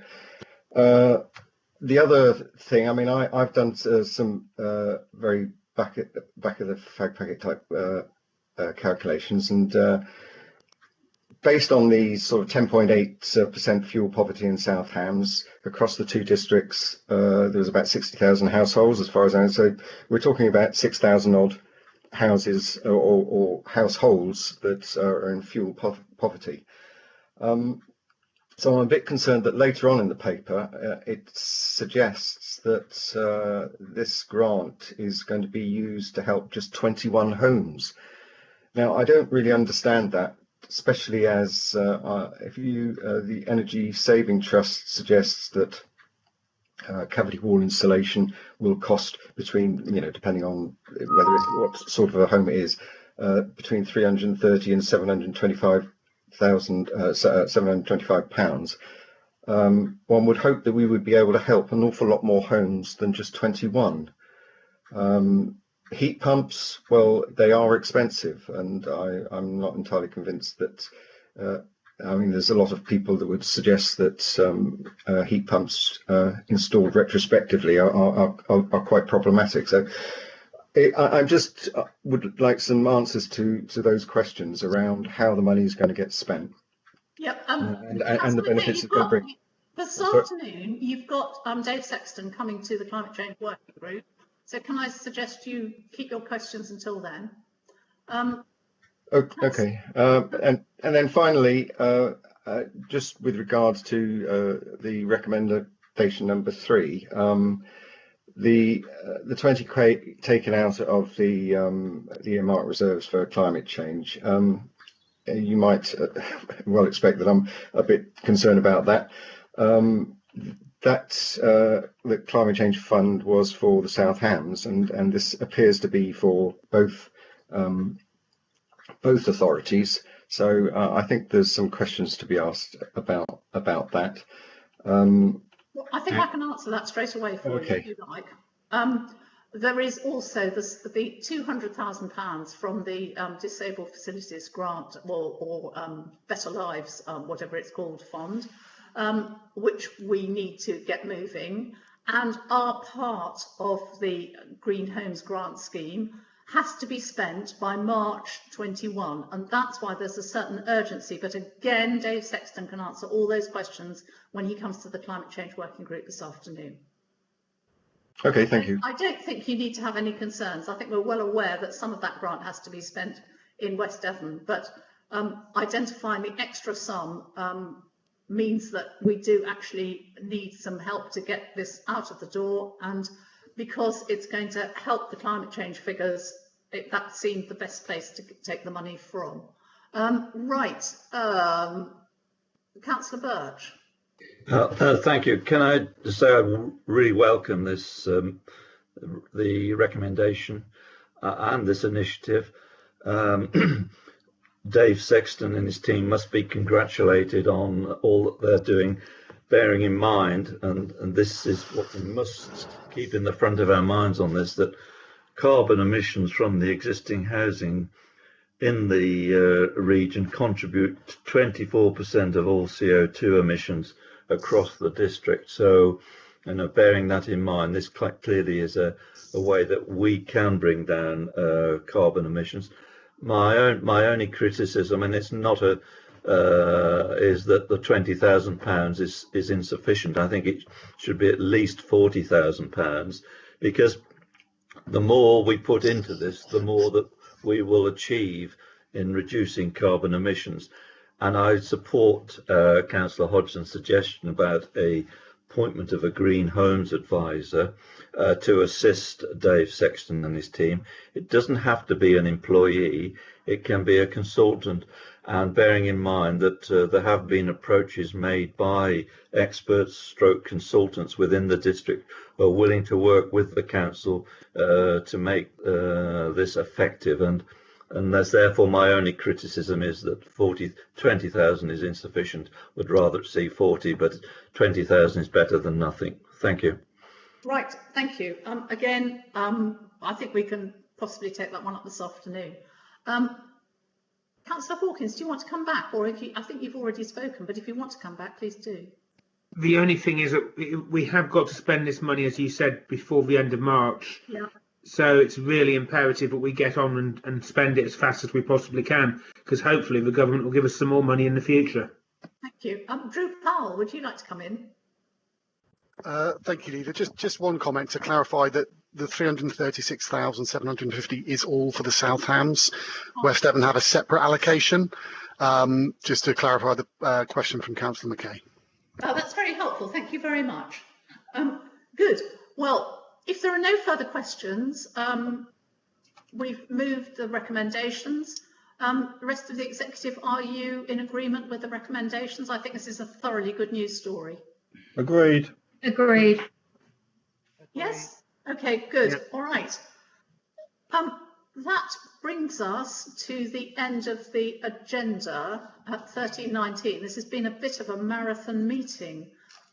For members of the Climate Change Working Group, I've asked Janice if we could delay the start of the meeting for an hour, so we will try and start that meeting at 2:20, if that's all right with everybody.